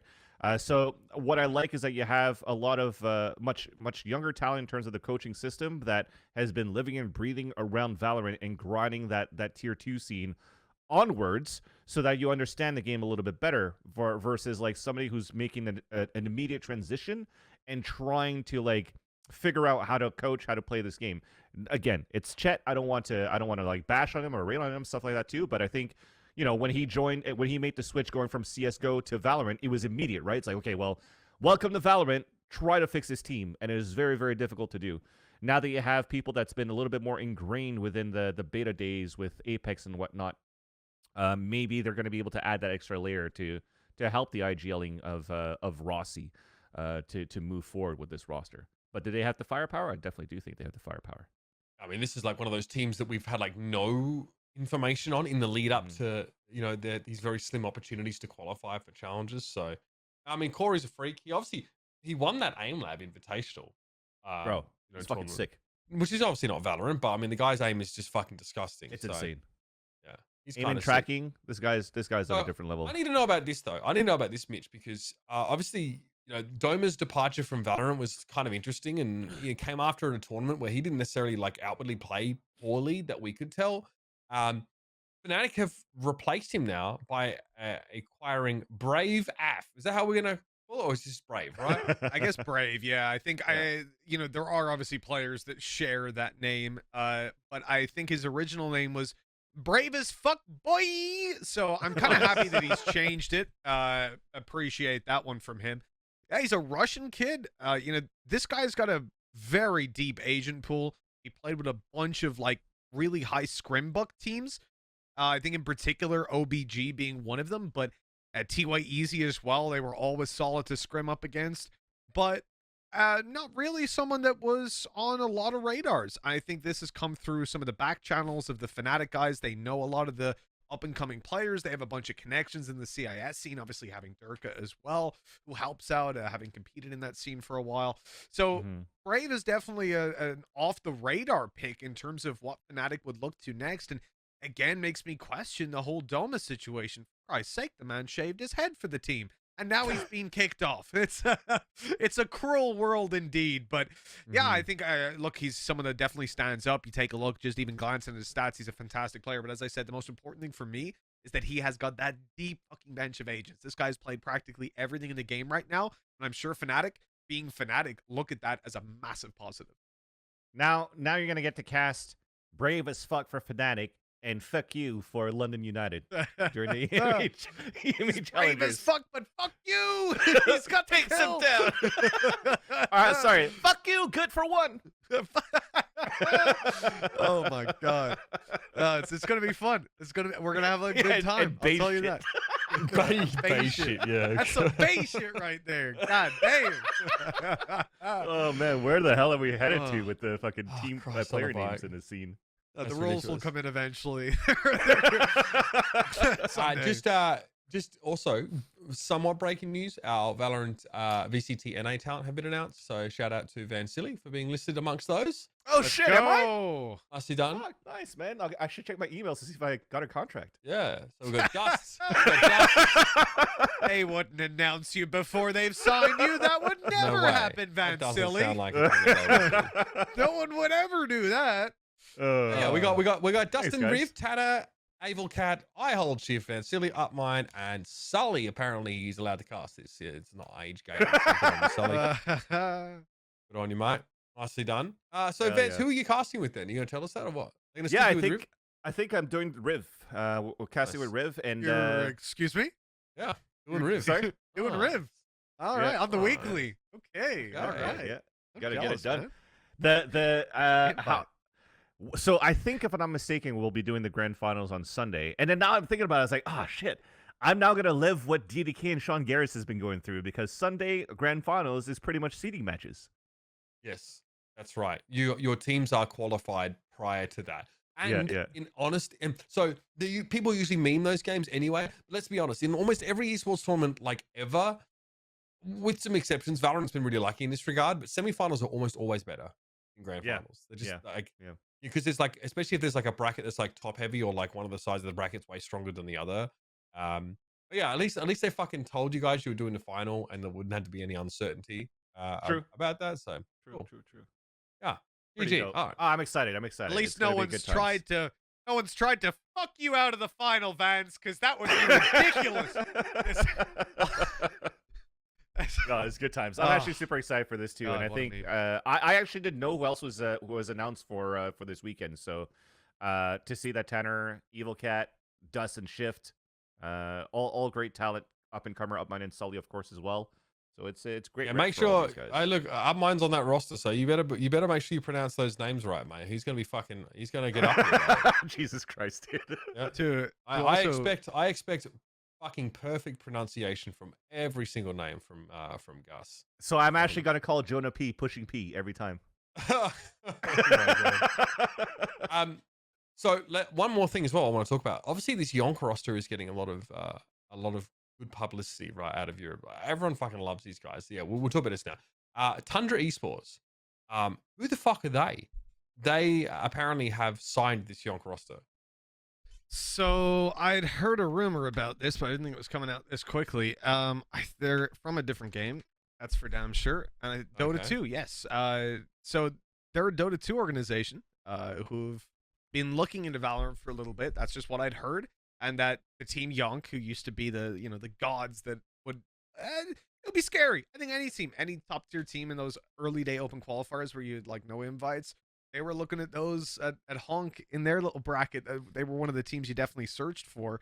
But now, obviously, coming under a different name altogether, a different bunch of players and everything. We've got Krieg, former Alliance member. You got Bonker and Yassine, who left Guild together. From what I understand, you know, they said we're not going anywhere unless we go as a unit. Machina, French player, pretty underrated, but he's played on a bunch of decent EMEA teams. And Nilla, who I think this is going to be probably the biggest opportunity for Nilla so far. Pretty cool. I mean, this is, yeah, I mean, obviously this team is, you know, there aren't many opportunities, I think, to get in as an esports org at like a pretty high level in Europe, right? With so many of these rosters getting picked up in the frenzy of like midway through last year. So taking the opportunity to do that. I didn't know about Tundra, but that's because, yeah, I don't follow Dota. I don't fucking know anything about that shit. There's such a cloistered sort of scene over there. So again, everyone loves that fucking team. Obviously, a lot of the goodwill and fandom from Guild carries over a bit. Obviously, Krieg I was on Alliance. So. I was wondering what was going on. So that's Yonk. That's Yonk being signed, not Honk, obviously, from back in the day. Okay, I was getting my streams crossed on that one. No, yeah, everyone's teach me well enough. Everyone's been fucking. Everyone would come into the chat here when we were talking about EMEA and hype them up. So yeah, a lot of fans. All right, so before we wrap up, obviously we have Valoranting here on Tuesdays, Wednesdays. An hour later we have the breakdown. So that's basically it's kind of like this show, except we look a bit more at esports overall. Basically, I just leverage Scott's veteran status to get away with saying some egregious shit on the show, and then I try and basically get it back on him later as being a bad influence. So 12 p.m. Pacific, it's going to be here, twitch.tv/do-not-peek. If you're not already, or DNP rather, if you're not already following, throw us a follow. The old VODs are up there on YouTube. They're great to watch for a drive home because we're going to be discussing a lot of stuff. There's going to be a lot of molding tomorrow about recent esports news. For sure. Yeah, I definitely want to hear you guys talk about this new investment or purchase of FaZe and ESL. Yeah, that's big news. I think if the Four Horsemen are covered it today as well. We'll probably rehash a little bit of how they approached it, but it will be a pretty no holds barred approach to this. Coming from someone who was an ESL employee for actually quite a few years, I worked at the HQ in Cologne, so there'll be plenty to talk about. But yeah, until then, we're done for the show today. Vance, Mitch, thanks for joining me. We'll see you guys next week. Hell yeah! Thank you. See you next week. Hey,